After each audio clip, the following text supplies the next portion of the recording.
আল্লাহ ডাক দিয়ে বলে, বেনামাজিরা, আমার কুদরতি কদমে তোমাদের সম্মানিত কপাল লাগানোর সময় পাও নাই। তোমরা বলতেছো তোমরা গরিব, এর জন্য আমাকে সাজদা দিতে পারো নাই। এবার তোমরা বলো, তোমরা গরিব বলো নাকি আমার ঈসা গরিব বলো? হাসরের ময়দানে সব বেনামাজি আল্লাহর আদালতে বলতে থাকবেন, আল্লাহ গো, আমি গরিব বড় না, তোমার পয়গম্বর ঈসাই তো গরিব বড়। আমাদের ঘরের ভিতরে খাট পালং ল্যাপ পোষক ছিল, হাতের মধ্যে 30,000 টাকা দামের মোবাইলও ছিল। আমরা তো ঈসা নবীর মতো এত গরিব না, ঈসা পয়গম্বরের সত্যিকারের গরিব। আল্লাহ ডাক দিয়া বলবে, ঈসা থেকে চুল পরিমাণ হুকুম আমার ছুটে নাই, চুল পরিমাণ হুকুম ঈসা নবী লঙ্ঘন করে নাই। মানুষরা মিলে তারা মেরে ফেলতে চেয়েছিল, তখনও সে আমার হুকুম থেকে দূরে সরে যায় নাই। আর তোমরা বলতেছো গরিব, আমার পয়গম্বর ঈসা এত গরিব হওয়ার পরও বিন্দু পরিমাণ আমার আল্লাহকে ভুলে নাই, আমার আল্লাহকে সাজদা দিয়েছে, আমার আল্লাহর হুকুম পালন করেছি। তোমরা যেহেতু বলতেছো ঈসা পয়গম্বর গরিব মরো, তোমরা গরিব বলো না। এবার আল্লাহ ডাক দিয়া বলবো, ও জাহান্নামের ফেরেশতারা, আয় আয় আয়, এই সমস্ত বেনামাজি বান্দা গুলারে তোমরা জাহান্নামের ভিতরে ভরো, ভারে খুলে নিয়া। আল্লাহ ডাক দিয়া বলবে, মুমিন, আমি আল্লাহ নিজের কুদরতি হাত দিয়া তোমার এই কপাল আমি বানাইলাম, তোমার এই চেহারাটা আমি বানাইলাম। এই চেহারার কপাল দিয়া তুমি যখন নাকি আমার কুদরতি কদমে সাজদা দিয়া পড়ে থাকো রে বান্দা, আরো সাজিবে ফেরেশতাদেরকে ডাক দিয়ে আমি আল্লাহ বলতে থাকি, দেখ আমার বান্দারা, দেখ দেখ ফেরেশতারা, দেখ বনি আদমকে বানাইতে তোরা নিষেধ করেছিলি। ঠান্ডার দিনে তারা লেপের নিচে উঠতে, লেপের নিচ থেকে উঠিয়া ঠান্ডা পানি দিয়া ওযু বানায়া, গরম পানি দিয়া ওযু বানায়া তারা আমার কুদরতি কদমে সাজদা দিয়া পড়ে আসি। যারা ফজরের নামাজ পড়ে মসজিদের ভিতরে সাজদা দিয়া পড়ে থাকি, আল্লাহ ফেরেশতাদেরকে ডাক দিয়া কয়, দেখ বান্দারা, দেখ ফেরেশতারা, দেখ বনি আদম শীতের কনকনে রাতে ফজরের নামাজে সাজদা দিয়া পড়ে আছে, তোমরা সাক্ষী থেকো। রাসূল বলেন, আসজিদাতুল খায়রুম মিনাদ দুনিয়া ওয়া মা ফিহা, একটা সাজদার দাম तमाम দুনিয়া এবং দুনিয়ার ভিতরে যা কিছু আছে তার চাইতে আল্লাহর দরবারে দামি হয়ে যায়। আল্লাহু আকবার। সেই জন্য আল্লাহ বলে, কোন মানুষ যদি আমাকে পেতে চায়, কোন মানুষ যদি জান্নাতের ভিতরে যেতে চায়, এই কপাল আমার কুদরতি কদমে লাগানো ছাড়া কেউ যেতে পারবে না। তোমরা যদি নামাজ ছাড়া আমাকে পেতে চাও, এটা হবে বোকামি। কেন জানো? যে রসুলের কোনো আগে পরে গুনাহ নাই, যেই নবীজির কোনো গুনাহ নাই, যে নবীজির কোনো পাপ নাই, সেই নবী পর্যন্ত বৃদ্ধ বয়সে নামাজ পড়তে হয়েছে। এমনকি শেষ বয়সে নবীজি 2 সাহাবীর কাঁধে ভর করে করে 2 সাহাবী রসুলকে মসজিদে নিয়ে গেছে। এক সাহাবী রসুলের ডান পা মসজিদের ভিতরে আগায়া দিছি, পরে বাম পাটা রসুল আগায়া নিয়েছি। এটা হইল মসজিদে ঢোকার সুন্নাত। রাসূল সাল্লাল্লাহু আলাইহি ওয়াসাল্লাম বলে, ও সাহাবীরা, আমি রাসূল শেষ বয়স পর্যন্ত আল্লাহকে সাজদার মাধ্যমে রাজি খুশি করতে চেয়েছি। আল্লাহকে শেষ বয়সেও আমি আল্লাহর কুদরতি কদমে সাজদা দিয়েছি। এই নামাজের জন্য আমি সংগ্রাম করেছি, আমি জিহাদ করেছি, আমি কষ্ট করেছি। আমার উম্মতের ভিতরে 1 নম্বরের আমল থাকবে নামাজ। কথা বলেন ঠিক কিনা? 600-র উপরে থানা আছে বাংলাদেশ। কয়শো? 600 থানার ভিতরে যদি একটা করে মাহফিল ধরি, তাহলে 600 মাহফিল হচ্ছে আজ রাতে। 600। এই 600 মাহফিল যদি 100 করে লোক হয়, তাহলে কত? প্রায় লক্ষাধিকের মতো। 60,000 ধরেন না, সর্বপ্রথম 60,000 লোক। এই বাংলার ছোট্ট একটি দেশ থেকে আজ রাতে লক্ষ লক্ষ মানুষ মাহফিলকে কেন্দ্র করে আল্লাহর দরবারে হাত উঠিয়ে দোয়া করবে। তাদের ভিতরেও আজকে আমরাও শামিল হয়ে গেছি। কথা বলেন ঠিক কিনা? আমরা তো মনে করি মাহফিল দিয়ে লাভ কি? হুজুর, মানুষ হেদায়েত হয় না, মানুষ নামাজ পড়ে না, যে সেই। আরে বেটা, মাহফিল কি শুধু নামাজের লাগা? খালি মাহফিলের দ্বারা, ওয়াজের দ্বারাই কি সব মানুষ হেদায়েত হয়ে যাইব? যদি ওয়াজের দ্বারাই সব মানুষ হেদায়েত হয়ে যাইত, তাহলে তো নবীজির ওয়াজে সর্বপ্রথম আবু জাহেল হেদায়েত হয়ে যেত। তা আবু জাহেল যে হেদায়েত হয় নাই, রাসূল কি ওয়াজ বন্ধ করে দিচ্ছে? ওয়াজটা শুধু ওয়াজের কারণেই যে আপনি হেদায়েত পেয়ে যাবেন এমন কোনো কথা নাই। এটা হলো ইমানের ব্যাটারি চার্জ হয়, কিছু জিনিস শেখা যায়। কিছুক্ষণ গুণামুক্ত সময় আমরা এখানে ব্যয় করেছি, সবাই মিলে আমরা আজকে দোয়া করতেছি। আমাদের পিতামাতার জন্য একটা সোয়াব রেসানির মাধ্যম হয়ে গেছে। এলাকার ভিতরে সম্মিলিতভাবে আমরা একটা নেকের কাজ করতেছি, বিভিন্ন ফায়দা আছে। কিন্তু একটা শিখাইছে নামাজের দ্বারা লোক আগের মতোই আছে, এত মাহফিল দিয়া লাভ কি? মানুষ হেদায়েত হয় না, মানুষ নামাজি হলা হয় না। আচ্ছা, আপনি হেদায়েতের জন্য আর নামাজি হওয়ার জন্য মহল্লার ভিতরে মাহফিল ছাড়া অন্য কোন আরেকটা পদ্ধতি আপনি বাড়ি করেন না দেখি আছে? আরে এদেশের মানুষ দিনমজুর, শ্রমিক, রিকশাওয়ালা, ভ্যান ড্রাইভার, যারা হতদরিদ্র আছে, তারা পর্যন্ত এই সমাজে শরীয়তের মাসআলা মাসাইল জানে কিনা জানে না। যে নামাজ পড়ে না সেও নামাজের অনেক মাসআলা জানে, যে রোজা রাখে না সেও ইফতারি করলে কি বরকত হয় এগুলি জানে কি জানে না? তো শিখছে কই থেকে? ওয়াজ মাহফিল থেকে। এই ওয়াজ মাহফিলে বসে বসে আমরা অনেক কিছু শিখেছি, এমন শিখছি এদেশের কোন মাওলানা মৌলবীরা যদি ভুল করে তাদের ভুলও আমরা ধরতে পারি। কথা বলেন ঠিক কিনা? তাহলে মাহফিল দিয়ে লাভ হয়েছে না লস হয়েছে? লাভ হয়েছে। কিন্তু একজনে খালি আছে, হ্যাঁ কই মাহফিল দিতেছে, মানুষ নামাজি হয় না, যেই সেই আগের মতন। আরে মাহফিল ছাড়া যদি আজকে এখানে গান বাদ্য হইতো, নাচানাচি হইতো, তাহলে কি ভালো হইতো? সবাই হেদায়েত হয়ে যাইতো। সবাই মিলে এখানে বসে আছি আমরা এক প্ল্যাটফর্মে, হয়তো 1 ঘন্টা অথবা আধা ঘন্টা অথবা 40 মিনিট আমি বয়ান করব। বয়ানের শেষে আমরা হাত উঠে আল্লাহর দরবারে মুনাজাত দিয়ে যাব। রাজি আছেন ইনশাআল্লাহ? বলেন রাজি আছেন ইনশাআল্লাহ? আল্লাহ আমাদের সবাইকে কবুল করেন, বলেন আমিন। আমার আগে যে বয়ান করছে নূরে আলম সিদ্দিকী, সুন্দর বয়ান করছে। আপনাদের অনেকে আবার টাকা টোকাও দিচ্ছেন, দান টানও করছেন। যাক, টাকা উড়ানো শেষ, বয়ান টয়ান অনেক হয়ে গেছে। এখন শুধু 2টা জিনিস বাকি রয়েছে, বাইরে গিয়ে আমল করবো আর এখানে বসে আমরা সবাই দোয়া করবো, নাকি? এই ওয়াজ মাহফিলে কি মহিলারা আছে বেশি? বেশি মহিলারা বেশি? তাহলে পুরুষরা জাগা, মহিলাকে ওয়াজই করি নাকি? হ্যাঁ,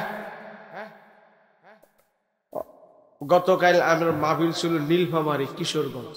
নীলফামার 1.5 ঘন্টা 1 ঘন্টা 40 মিনিট ওয়াজ হওয়ার পরে সভাপতি আর এনে বসে রয়েছে। আমার হুজুর আর পুরুষের ওয়াজ লাগতো না, এখন মহিলা ওয়াজ শুরু করে।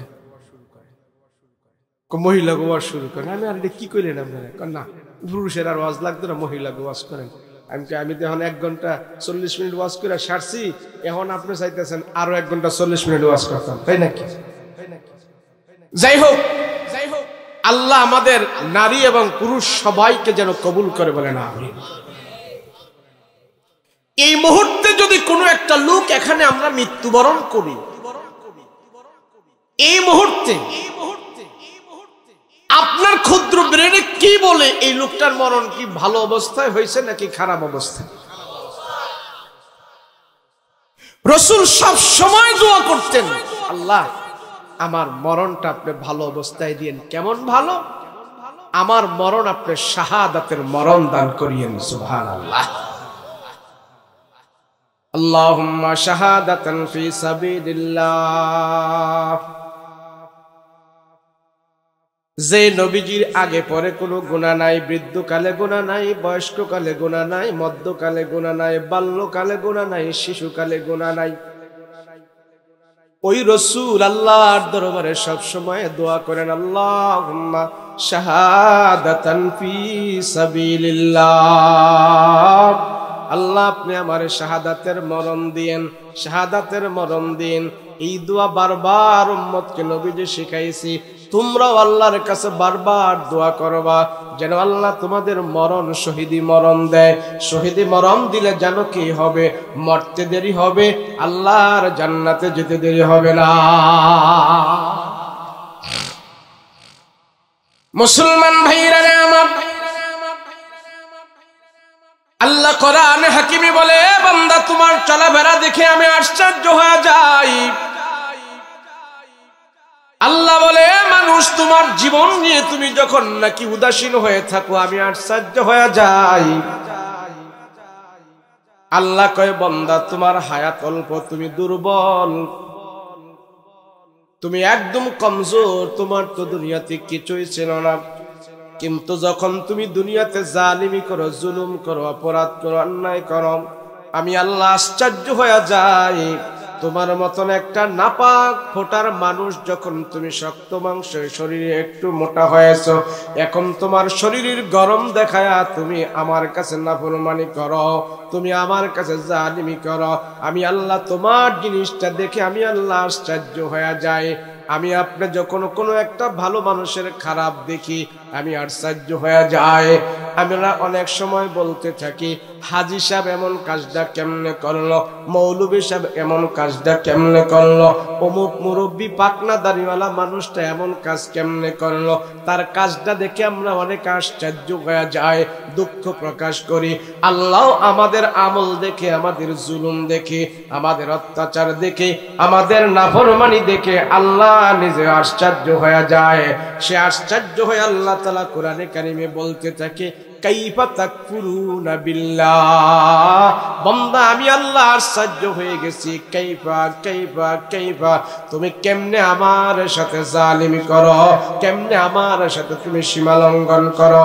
এরপরই আল্লাহ বলতেছেন, বিল্লাহি ওয়া কুনতুম আমওয়াতা, তুমি ছিলে মৃত, তুমি ছিলে মৃত, তোমার মৃত্যু থেকে আমি আল্লাহ তোমার হায়াত দিলাম, আবার হায়াত থেকে তোমার আমি মৃত করব, আবার মৃত্যু থেকে আমি আল্লাহ তোমাকে কবরের ভিতরে জীবিত করব। তুমি আমার দিকেই ফিরে আসতে হবে, তুমি কোনোদিন আমার সাথে নাফরমানি করবে না, নাফরমানি করো না। ইয়া দাও, ইকু দাও, সুন্দর করে একটু এদিকে দিকে যায়, দুইটা মাউথপিস লাগালে এদিকে কথা কইলে এদিকে কথা কইলে সুন্দর মতো যাই। মাউথপিস না, এটা কথা হইল। যাক, আল্লাহ আশ্চর্য হয়ে বলে, বান্দা তুই কেমনে কাজ করস,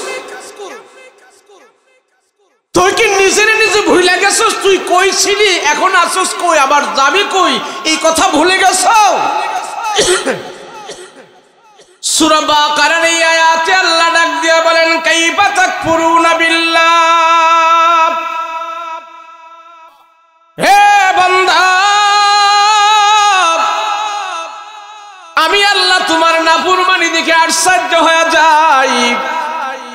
তুমি মানুষ হয়ে আরেকটা মানুষকে খুন করো, তুমি মানুষ হয়ে আরেকটা মানুষকে অপমান করো, মানুষ হয়ে আরেকটা মানুষের পেটে লাথি দাও, ফজরের নামাজ না পড়িয়া তুমি আরামের কম্বলের বিছানায় তুমি ঘুমায়া থাকো, আমি আল্লাহ আশ্চর্য হয়ে যাই। বান্দা আমার সাথে কেমনে নাফরমানি করো, আমি তোমার হায়াত দিয়েছি, এই হায়াত পায়া তুমি আমার সাথে নাফরমানি করো, আমার আল্লাহকে তুমি ভুলে যাও, আমি আল্লাহ আশ্চর্য হয়ে যাই। যদি মানুষ তিনটা কথা স্মরণ রাখে আল্লাহ থেকে সে গাফিল হতে পারে না। এক নম্বরে দুনিয়াতে আমি ছিলাম না, এখন আবার আছি, কিছুদিন পরে আমি থাকবো না। এই তিনটা কথা যখন মানুষ নীরবে নীরবে চিন্তা করে, ছিলাম না, আমি ছিলাম কোথায়, এখন আছি, আবার থাকবো না, যাব কোথায়, এই কথাগুলো যখন নাকি মানুষ চিন্তা ভাবনা করতে থাকি, এই মানুষটা কোনোদিন আল্লাহর সাথে নাফরমানি করতে পারে না। তুই কেমনে আমার সাথে নাফরমানি কর? আল্লাহ ডাক দিয়া বলে, মুমিন তুমি কেমনে নাফরমানি করো, কেমনে আমার সাথে জালিমি করো, তোমার নিজের দাম তুমি নিজে হারিয়ে ফেলেছো, তুমি কোথায় ছিলে তুমি জানো না। তোমাকে এমন নাপাক পানি দিয়ে আমি আল্লাহ বানিয়েছি, যেই পানির কথা দুইজন মানুষের সামনে তুমি বলতে পারো না। আমাকে আপনাকে আল্লাহ যে নাপাক তরল পানি দিয়ে বানিয়েছি, জনগণের সামনে সেই পানির কথা বলতেও লজ্জা লাগে, কথা বলেন ঠিক কিনা? এই পানির কথা 10 জন সামনে বলা যায় না, মুখে উচ্চারণ করা যায় না। আল্লাহকে এমন নাপাক পানি থেকে তোমাকে আমি আল্লাহ দেহে মাংস রক্ত গঠন করে আমি তোমাকে পুষ্ট নিষ্ঠ করে 70-80 বছরের হায়াত দিয়েছি। তোমার মায়ের বুক থেকে এবং তোমার বাবার পৃষ্ঠ থেকে পদার্থ নিয়ে আমি আল্লাহ তোমার মায়ের পেটে তোমাকে দিয়েছি। তুমি একদম মৃত ছিলে, সেখান থেকে আমি আল্লাহ তোমার কঙ্কালে রূপান্তরিত করেছি। কঙ্কাল থেকে আমি আল্লাহ আবার তোমাকে দেহে রূপান্তরিত করেছি। দেহের ভিতর থেকে আমি আল্লাহ তোমাকে রূহ দিয়েছি। রূহ দিয়া মায়ের পেটে পূর্ণাঙ্গ একটা মানুষ বানাইছি। পূর্ণাঙ্গ একটা মানুষ বানায়া আমি আল্লাহ তোমাকে দুনিয়ার জমিনে ছেড়ে দিয়েছি। কথা বলেন ঠিক কিনা? আল্লাহ কয় তোর নিজের জীবন নিয়ে তুই একটু চিন্তা করো না। কোরআন হাকিমের ভিতরে আল্লাহ পাক এই কথাটা বলার কারণ হইল মানুষ সবচেয়ে বড় নিমুখ হারামি করে, মানুষ চতুষ্প জানোয়ারের চাইতে আরো খারাপ হয়ে যায়। সেই জন্য আল্লাহ বলে বন্ধু তুমি সব দুনিয়ার সবকিছু চিনলা, আমার আল্লাহকে তুমি চিনলা না, সেই জন্য তুমি নাফরমান। তুমি আগুন ছিল, বাতাস ছিল, তুমি চাঁদ ছিল, দিন ছিল, আলো ছিল, অন্ধকার ছিল, গরম ছিল, ঠান্ডা ছিল, কিন্তু আমার আল্লাহকে তুমি চিনো না। তুমি সবচেয়ে বড় নাফরমান, তুমি সবচেয়ে বড় নাফরমান। আল্লাহ ডাক দিয়া কয় জানো বান্দা জানো, তুমি মনে করো তোমার মা তোমারে বেশি মহব্বত করে, তুমি মনে করো তোমার বাবা তোমারে বেশি মহব্বত করে, তুমি মনে করো তোমার সুন্দরী স্ত্রী তোমারে বেশি মহব্বত করে। আল্লাহ কয় না না, তোমাকে তারা বেশি মহব্বত করে না, আমি আল্লাহ তোমারে সবচেয়ে বেশি মহব্বত করি। কথা বলেন ঠিক কিনা? তুমি আমার সাথে যে অপরাধ করো, তোমার বিবির সাথে যদি তুমি অপরাধ করো, বিবি তোমার বাড়িতেই তোমাকে জায়গা দিবে না।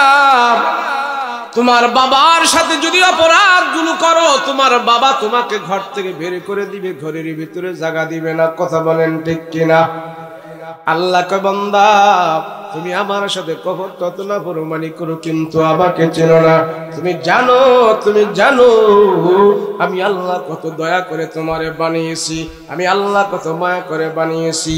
আমরা যারা দুনিয়াতে আসছি মায়ের পেটের ভিতরে আমরা ছিলাম, সেই মায়ের পেটের ভিতরে আমাকে আপনাকে বানানোর জন্য আল্লাহ সেখানে 2 জন ফেরেশতা রেখেছে। এই 2 জন ফেরেশতার দায়িত্ব হইল আমাদেরকে মায়ের পেটের ভিতরে সুন্দর করে বানানোর জন্য আল্লাহ তাদেরকে সেখানে নিযুক্ত করেছে। আমি আপনি মায়ের পেটে যখন আসবো, ওই মানুষ বানানোর 2 ফেরেশতা আল্লাহকে ডাক দিয়া কয় আয় আল্লাহ, আপনার বান্দারে মায়ের পেটে আমরা কেমনে বানাবো? আঙ্গুল কি 22টা হবে না, 20টা হবে না, 30টা হবে? চোখগুলো কি টারা হবে না সোজা হবে? নাকের সেন্টটা কেমন হবে? আল্লাহ ডাক দিয়া কয় ফেরেশতারা দেখো, লৌহে মাহফুজের বোর্ডের দিকে তাকায়া দেখো, আমার প্রত্যেকটা বনি আদমের সেখানে নকশা করা আছে, ডিজাইন করা আছে। ওখান থেকে দেখে দেখে আমার বান্দাকে তার মায়ের পেটের ভিতরে তোমরা সেটিং করো, আমার বান্দাকে তোমরা সেখানে ভালো করে সাজাও। এরপরে লৌহে মাহফুজ থেকে দেখে দেখে আমার আপনার মায়ের পেটের ভিতরে ফেরেশতারা আমাদের পা বানায়, হাঁটু বানায়, মাজা বানায়, কোমর বানায়, গাড় বানায়, কাঁধ বানায়, পেট বানায়, পিঠ বানায়, বানাইতে বানাইতে ফেরেশতারা এই পর্যন্ত বানায়। পর্যায় ক্রমে ক্রমে ফেরেশতারা যখন নাকি এই পর্যন্ত বানাইলো, এবার ফেরেশতারা আমার আপনার চেহারা বানানোর জন্য হাত দিল। আল্লাহ ডাক দিয়া কয় সাবধান, আমার বান্দার সব তোরা বানাইলি, বান্দার চেহারাটা তোরা বানাইস না। আল্লাহু আকবার। ফেরেশতারা ডাক দিয়া বলে ও মালিক, কে বানাবে আপনার বান্দার চেহারা? কে বানাবে? সব আমরা বানাইলাম, আপনার বান্দার সম্মানিত কপাল এবং চেহারাটা কে বানাবে? আল্লাহ ডাক দিয়া কো ফেরেশতারা, আমার আমার বান্দার সব তারা বানাইলি, আমি আল্লাহ আমার বান্দার চেহারাটা কাউকে দিয়ে বানাবো না, কোন ডাক্তার কবিরাজ ইঞ্জিনিয়ার দিয়া বানাবো না, দুনিয়ার কাউকে দিয়া বানাবো না, এমনকি ফেরেশতাদেরকে দিয়েও বানাবো না। বলে আল্লাহ কে বানাবে? আল্লাহ ডাক দিয়া কয়, আমার বান্দার সম্মানিত চেহারাটা আমি আল্লাহ তাআলা আমার নিজের কুদরতি হাত দিয়া বানাই দিতে চাই। আল্লাহু আকবার। এই জন্য তামাম পৃথিবীর মুখে কোটি কোটি মানুষ, একটা মানুষের চেহারা আর একটা মানুষের সাথে মিলে না। আল্লাহ ডাক দিয়া কয়, মানুষ তোমরা আমাকে চিনো, আমাকে চিনো আমি কে? একটা মানুষকে আল্লাহ এক একটা মডেল করে বানিয়েছে। দুনিয়াতে কারো চেহারা কোনোদিন কারো সাথে মিলে না। আল্লাহ কয় মিলা কোনোদিন সম্ভব না, এটা আমি নিজের হাতে বানিয়েছি। পৃথিবীতে যত মানুষ আছে, আমেরিকান মানুষের চেহারা একরকম, মালয়েশিয়ান মানুষের চেহারা আর এক রকম। ওই যে পাহাড়ি অঞ্চলে যারা বাস করে, গারো, চাকমা, খই, টইটুম বা সাঁওতাল যারা আছে, তাদের চেহারা হলো একরকম। আমরা সমতল ভূমিতে বাস করি, আমাদের চেহারা হলো একরকম। আল্লাহ ডাক দিয়া কয়, কারো চেহারা কারো সাথে মিলবে না। কারণ কি জানো? মানুষকে বানানোর ডিজাইনার হইলাম আমি নিজে আল্লাহ। আল্লাহু আকবার। মানুষ নিমক হারাম, বেঈমান, আল্লাহ নিজে বল, তুই এত নিমক হারাম কেমনে হইলি? আমি তোরে কোত্থেকে বানাইলাম, কি করলাম, এরপরে তুমি আমার চেয়ে বেশি মহব্বত অন্যরে কেমনে করো? আল্লাহ কয়, তোমার মায়ের পিঠের ভিতরে তুমি 10 মাস ছিলে, সেখানে কেমনে থাকবা, কি করবে, কি খাইবে? আমি আল্লাহ তোমার মায়ের পিঠে তোমার খাদ্যের ব্যবস্থা করেছি, বাসস্থানের ব্যবস্থা করেছি, চিকিৎসার ব্যবস্থা করেছি। আল্লাহ কয়, আমি দয়াবান, আমি মায়াবান, তোমার মায়ের পেটে তোমাকে খাদ্যের ব্যবস্থা আমি করেছি। কোন ডাক্তার, ইঞ্জিনিয়ার, কবিরাজ তোমার মায়ের পেটে তোমাকে খাদ্য দেয় নাই, আমি আল্লাহ সেখানে খাদ্য পৌঁছেছি রে বান্দা। তোমার মায়ের নাপাক রক্তগুলো তোমার মুখ দিয়ে আমি প্রবেশ করাই নাই, তোমার মায়ের নাভি থেকে তোমার নাভি বরাবর একটা নল লাগায়া দিছি। ওই নলের মাধ্যমে তোমার মায়ের নাপাক খাদ্যগুলো, নাপাক রক্তগুলো তোমার দেহের ভিতরে ঢুইকা সেখানে তোমার রক্ত মাংস হয়েছে, পূর্ণাঙ্গ একটা মানুষ হয়েছ। আমি আল্লাহ তোমার আমার খাদ্য ব্যবস্থা সেখানে গিয়ে চলেছি, তোমার খাদ্য বাহির থেকে যেতে হয় নাই। মায়ের নাপাক রক্ত তোমার জন্য আমি আল্লাহ খাদ্যের ব্যবস্থা করে দিয়েছি। আমার আমি মানুষ, আল্লাহ বলে মানুষ হলো সবচেয়ে বড় নিমক হারাম। কেন? এই মানুষই হলো উৎকৃষ্ট, আবার এই মানুষই হলো নিকৃষ্ট। উৎকৃষ্ট মানুষটার দাম এত বেশি, জান্নাতের থেকেও একজন নেককার মানুষ আল্লাহর দরবারে পছন্দ বেশি। কিন্তু আমরা মনে করি মানুষ, এত মানুষ আল্লাহ বানাইছে, কিছুদিন খামু, ঘুরমু, দুমদাম, খাও দাও, ফুর্তি করো, মরার পরে হুজুর দাফাদাফি আস, কথা কয় না বলেনি? আরে গাদা, মরার পরে আবার দাফাদাফি কেমনে? মইরা তো সমান হয়ে থাকবা, দাফাদাফি করার সুযোগ আছে? কথা বলেন না? মরার পরে সুযোগ নাই। সেজন্য আল্লাহ কানে আশ্চর্য হয়ে যায়, তুই কেমনে এমন করো? তোর তো এমন করার কথা না। আল্লাহ কয়, আমারে ছিল আমি আল্লাহ মায়ের পেটের ভিতরে ফিরিস্তা দিয়ে সব বানাইয়া, আল্লাহ কয় তোমার এই 4 আঙ্গুলা কপালটা আমার নিজের কুদরতে হাত দিয়ে বানাই দিস। মানুষ আল্লাহর ছিল, যে আল্লাহর চিনেছে দুনিয়ার সব কিছু সে পেয়েছে, আল্লাহর ছিল। এক সাহাবী জিজ্ঞেস করতে রাসূলকে, নবী গো, সহজে আল্লাহরে আমরা চিনবো কেমনে? বিনা দলিলে মানি আল্লাহ এক, সহজে চিনবো কেমনে? তো রাসূল কয়, আল্লাহকে চিনার সহজ বুদ্ধি আছে। কয় কি? বলে তুমি আল্লাহর সৃষ্টির দিকে কিছুক্ষণ গবেষণা করো, দেখবা আল্লাহ পাক তোমার সামনে হাজির হয়ে গেছে। কিছুক্ষণ গবেষণা করো। তা কবি সুন্দর করে আল্লাহর পরিচয় নিয়ে একটা কবিতা গাইছে। অনেকে আমার ফোন করে কয়, হুজুর এই কবিতাটা ওয়াজ একটু কইয়েন। শোনে দো কই হুজুর টেনে কইয়েন কই আচ্ছা মানুষ বলো দেখি রাত্র কেন কালো চাঁদ সূরজ কোথা হতে পেল এত আলো পশু পাখি কয় না কথা মানুষ কেন কয় বলো বলো বলো মানুষ এসব কেমন করে হয় ফুলগুলি সব নানা রঙে কেমন করে হয় পাতাগুলো সবুজ বটে ফুলের মতো নয় দুধ কেন হয় সাদা মরিচ কেন ঝাল আমগুলি পাকলে আবার কেমনে তা হয় লাল আমরা মানুষ বাস করি ভাই এই দুনিয়ার রঙে হাতের রেখা আর চেহারা মিলে না কারো সঙ্গে আর মিলে না কথার ধরন আঙ্গুলের টিপ আল্লাহ আছে একজন এবার প্রমাণ হলো ঠিক এই যে রাতের অন্ধকার এটা দিল কে কথা কয় না দিছে কে আচ্ছা আমেরিকার তো সারা দুনিয়ার মাতবুরি করে তো বাংলাদেশে যে এখন রাত 11:15 বাজে হেরাকের চেষ্টা দিয়া শক্তি দিয়া এখন কি দিনের 11:15 বানাই দিতে পারবো এই বলেন না পারবে আল্লাহকে আমারে ছিল না রাত দিছে কে দিন দিছে কে আমারে ছিল আচ্ছা সারা দুনিয়ার ডাক্তার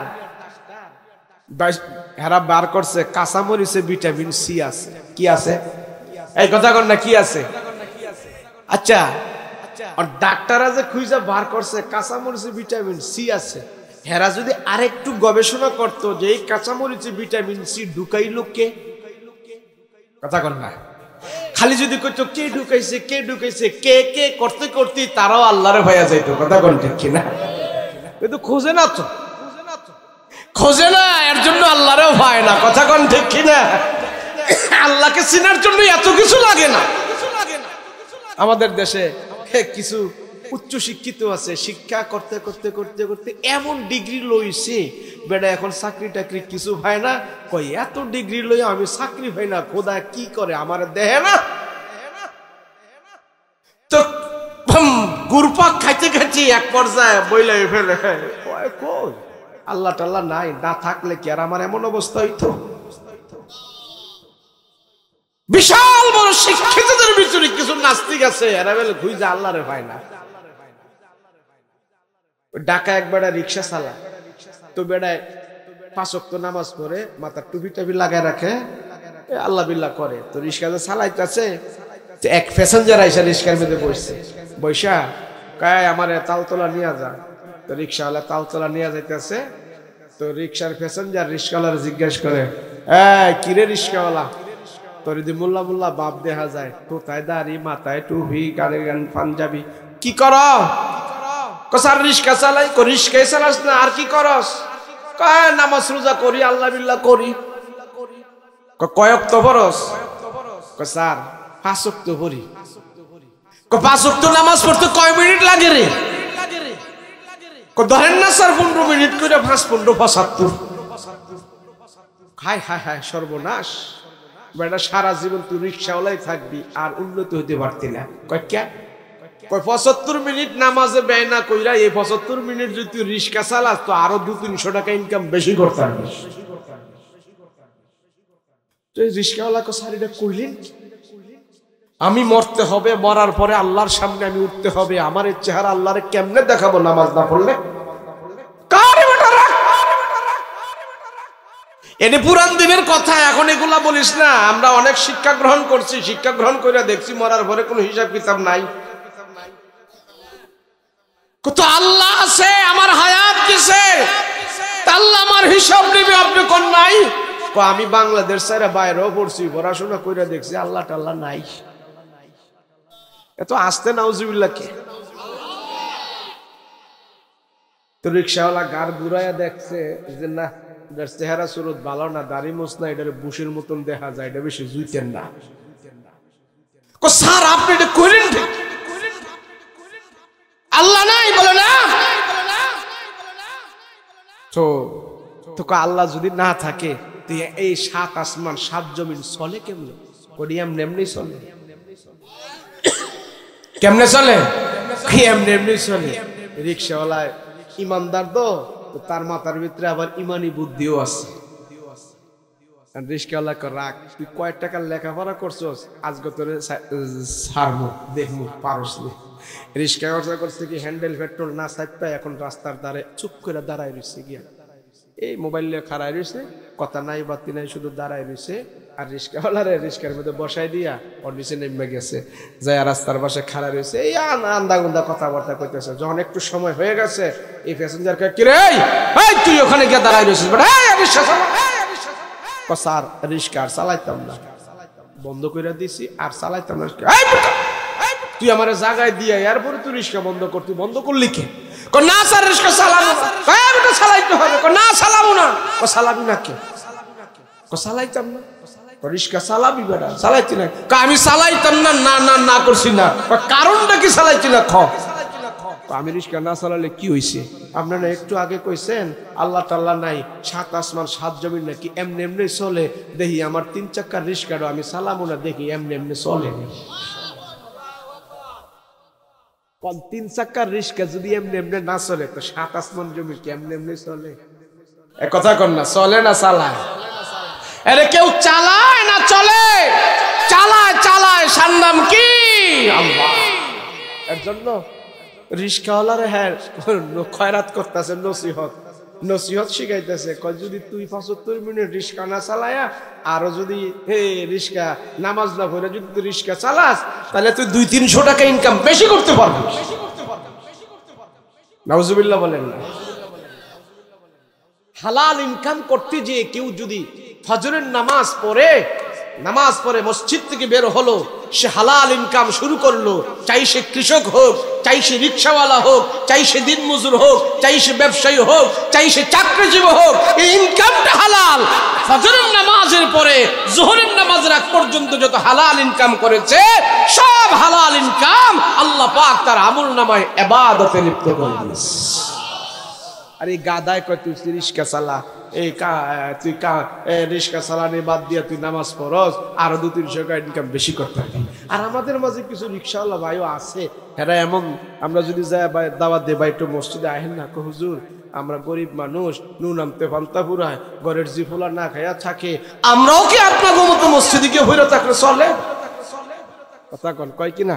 আমরা গরিব মানুষ, আমরা এত পারতাম না, আমাদের নুন আনতে ভান্তা পুরায়। হাসরের ময়দানে আল্লাহ সর্বপ্রথম কোন হিসাব আগে নিব? আসতে কইলেন কেরে? আপনার ওটা কোন থানা? তো দেলদুয়ারের মানুষের লাগে কি হিসাব আরেকটা হইব? কোনটা? একই হিসাব। ধনী গরিব আমির ফোকারা যা আছে সবার জন্য একই হিসাব। তো হাসরের ময়দানে আল্লাহ যেদিন নামাজের হিসাবটা আগে নিবে, এই গরিব ভ্যান ড্রাইভার, শ্রমিক, রিক্সাওয়ালা যারা আছে, তারা এই একই অভিযোগ আল্লাহর কাছে করবে, আল্লাহ আমরা তো গরিব ছিলাম, আল্লাহ আমরা গরিব ছিলাম, আমরা নামাজটাও পড়তে পারি না, আল্লাহ আমাদের মাফ করে দেন। তো আল্লাহ বলবে ঠিক আছে, তোমরা তো গরিব দাবি করতেছো, আচ্ছা দেখি সব গরিবরে আল্লাহ হাসরের ময়দানে এক সাইড করাবে। এক সাইড করায়া নবীদের ভিতর থেকে একজন গরিব নবীকে তাদের মোকাবেলা আল্লাহ হাজির করবে। সেই গরিব নবীর নাম হলেন ঈসা আলাইহিস সালাতু ওয়াস সালাম। নাম কি? ঈসা। ঈসা নবী দুনিয়াতে বাপ সারা দুনিয়াতে আইছে, এমনি সয় সম্পত্তি পায় নাই, বেড়ায় বাপ সারা দুনিয়াতে আইছে, তো ওয়ারিস হিসাবে কিছুই পায় নাই, এমনি গরিব। আমার নিজেও নবীরা নিজে ইনকাম করে বাড়ি ঘর করবো, দলান কোটা করবো, এটা নবীদের রুলে নাই। তো বাপের তো পায় নাই, নিজেও করতে পারে নাই, বেড়া এমনি তো গরিব। তো হাসরের ময়দানে সব বেনামাজিদের মোকাবেলায় আল্লাহ ঈসা নবীর হাজির করবো। কাল হেনাই নাই সাপ, ও ঈসা তুমি কোথায় আছো? আসু। সমস্ত বেনামাজি নাফরমানদের মোকাবেলায় আল্লাহ ঈসা নবীকে হাজির করবে। ঈসা নবী বলবে আনা লাব্বাইক, আনা হাজির। আল্লাহ ডাক দেয়া বলবে ঈসা গো, দুনিয়াতে তোমার কি কি সম্পদ ছিল একটু বর্ণনা দাও। সব বেনামাজিদেরকে তোমার বর্ণনাটা আজকে শোনাই দিতে চাই। ঈসা পয়গম্বর সেদিন আল্লাহর দরবারে বলতে থাকবেন, আল্লাহ ওয়ারিস হিসাবে বাবা মার থেকে কোনো সম্পত্তি পাই নাই, নিজেও তো কোনো সম্পত্তি করি নাই, আমার অট্টালিকা বিল্ডিং বাড়ি গাড়ি দুনিয়াতে কোনো কিছুই ছিল না, মাত্র গায়ে দেওয়ার জন্য আমার দুইটা চাদর ছিল। একটা চাদর আমি নিচে পড়তাম, আর একটা চাদর গায়ের মধ্যে জড়ায়া রাখতাম। রাতের বেলা হলে একটা চাদর বিছাইতাম, আর একটা চাদর আমি গায়ে দিতাম। দিনের বেলা হলে একটা চাদর পরে গোসল করতাম, আর একটা চাদর পুরো শরীরের মধ্যে জড়ায়া রাখতাম। আমার খাট পালং লেপ তোষক কম্বল এগুলি আমার কিছুই ছিল না, ঘর বাড়ি আমার ছিল না। আল্লাহ মাত্র সম্বল হিসেবে আমার দুইটা চাদর ছিল। হাসরের ময়দানে ঈসা নবী আল্লাহর কাছে বলতে থাকবি, আল্লাহ ডাক দিয়ে বলবে, পয়গম্বর ঈসা গো, আর কি কি সম্পদ ছিল বর্ণনা দাও। ঈসা নবী হাসরের ময়দানে আল্লাহর আদালতে বলবেন, মালিক, আমার তেমন কোনো সম্পদ ছিল না, আমার দুইটা চাদর ছিল, আর পানি খাওয়ার জন্য ছোট্ট একটা পেয়ালা ছিল। আমার থৈলার ভেতরে পেয়ালাটা রাখতাম। ছোট্ট একটা বালিশ ছিল, বালিশটাও আমার থৈলার ভিতরে রাখতাম। আমি মাঝে মাঝে বালিশটা আমার মাথার নিচে দিতাম, ছোট্ট পেয়ালাটা দিয়ে মাঝে মাঝে আমি পানি খাইতাম। আল্লাহ, আমি একদিন রাস্তা দিয়ে হাঁটতেছি, হাঁটতে হাঁটতে যখন আমি অনেক দূর গেলাম, আমি সেখানে যা দেখতে পাইলাম একটা লোক হাতের বালিশ বানায় ঘুমাইতেছি, গাছতলার নিচে হাতের বালিশ বানায় আরামে ঘুমাইতেছি। আমি দেখে দেখে সিদ্ধান্ত নিলাম, হায়রে হাতের বালিশ বানায় তো ঘুমানো যায়, অতিরিক্ত বালিশ দিয়া ঘুমানোর কোনো দরকার নাই। ওই দিন থেকে আমার থৈলা থেকে বালিশটা বের করে একটা গরিব মানুষকে আমার বালিশটা দান করে দিয়েছি। বাকি জনম আমি হাতের বালিশ বানায়া ঘুমায়া ঘুমায়া আমার জিন্দিগি পার করে দিয়েছি। আল্লাহ ডাক দিয়া বলবে, ঈসা, আর কি কি সম্পদ তোমার ছিল বর্ণনা দাও।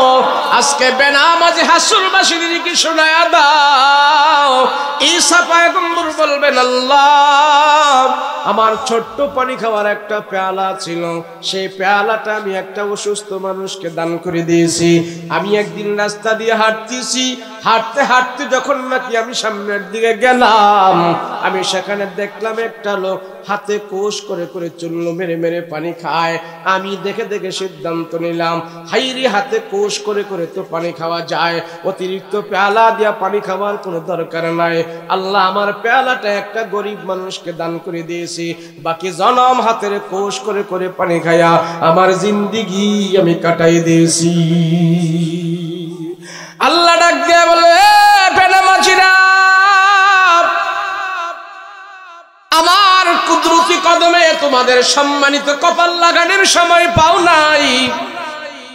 তোমরা বলতেছো তোমরা গরিব, এর জন্য আমাকে সাজদা দিতে পারো নাই। এবার তোমরা বলো, তোমরা গরিব বলো নাকি আমার ঈসা গরিব বড়? হাসরের ময়দানে সব বেনামাজি আল্লাহর আদালতে বলতে থাকবেন, আল্লাহ গো, আমি গরিব বড় না, তোমার পয়গম্বর ঈসাই তো গরিব বড়। আমাদের ঘরের ভিতরে খাট পালং লেপ তোষক ছিল, হাতের মধ্যে 30,000 টাকা দামের মোবাইল ছিল। আমরা তো ঈসা নবীর মতো এত গরিব না, ঈসা পয়গম্বরের সত্যিকারের গরিব। আল্লাহ ডাক দেয়া বলবে, ঈসা থেকে চুল পরিমাণ হুকুম আমার ছুটে নাই, চুল পরিমাণ হুকুম ঈসা নবী লঙ্ঘন করে নাই। মানুষরা মিলে তারা মেরে ফেলতে চেয়েছিল, তখনও সে আমার হুকুম থেকে দূরে সরে যায় নাই। আর তোমরা বলতেছো গরিব, আমার পয়গম্বর ঈসা এত গরিব হওয়ার পরও বিন্দু পরিমাণ আমার আল্লাহকে ভুলে নাই, আমার আল্লাহকে সাজদা দিয়েছে, আমার আল্লাহর হুকুম পালন করেছি। তোমরা যেহেতু বলতেছো ঈসা পয়গম্বর গরিব মরো, তোমরা গরিব বলো না। এবার আল্লাহ ডাক দিয়া বলবো, জাহান্নামের ফেরেশতারা আয় আয় আয়, এই সমস্ত বেনামাজি বান্দা গুলার নিয়ে তোমরা জাহান্নামের ভিতরে ভরো, ভারে খুলে নিয়া। আল্লাহ ডাক দিয়া বলবে, মুমিন, আমি আল্লাহ নিজের কুদরতি হাত দিয়া তোমার এই কপাল আমি বানাইলাম, তোমার এই চেহারাটা আমি বানাইলাম। এই চেহারার কপাল দিয়া তুমি যখন নাকি আমার কুদরতি কদমে সাজদা দিয়া পড়ে থাকো রে বান্দা, আরো শাজিমে ফেরেশতাদেরকে ডাক দিয়ে আমি আল্লাহ বলতে থাকি, দেখ আমার বান্দারা, দেখ দেখ ফেরেশতারা, দেখ বনি আদমকে বানাইতে তোরা নিষেধ করেছিলি।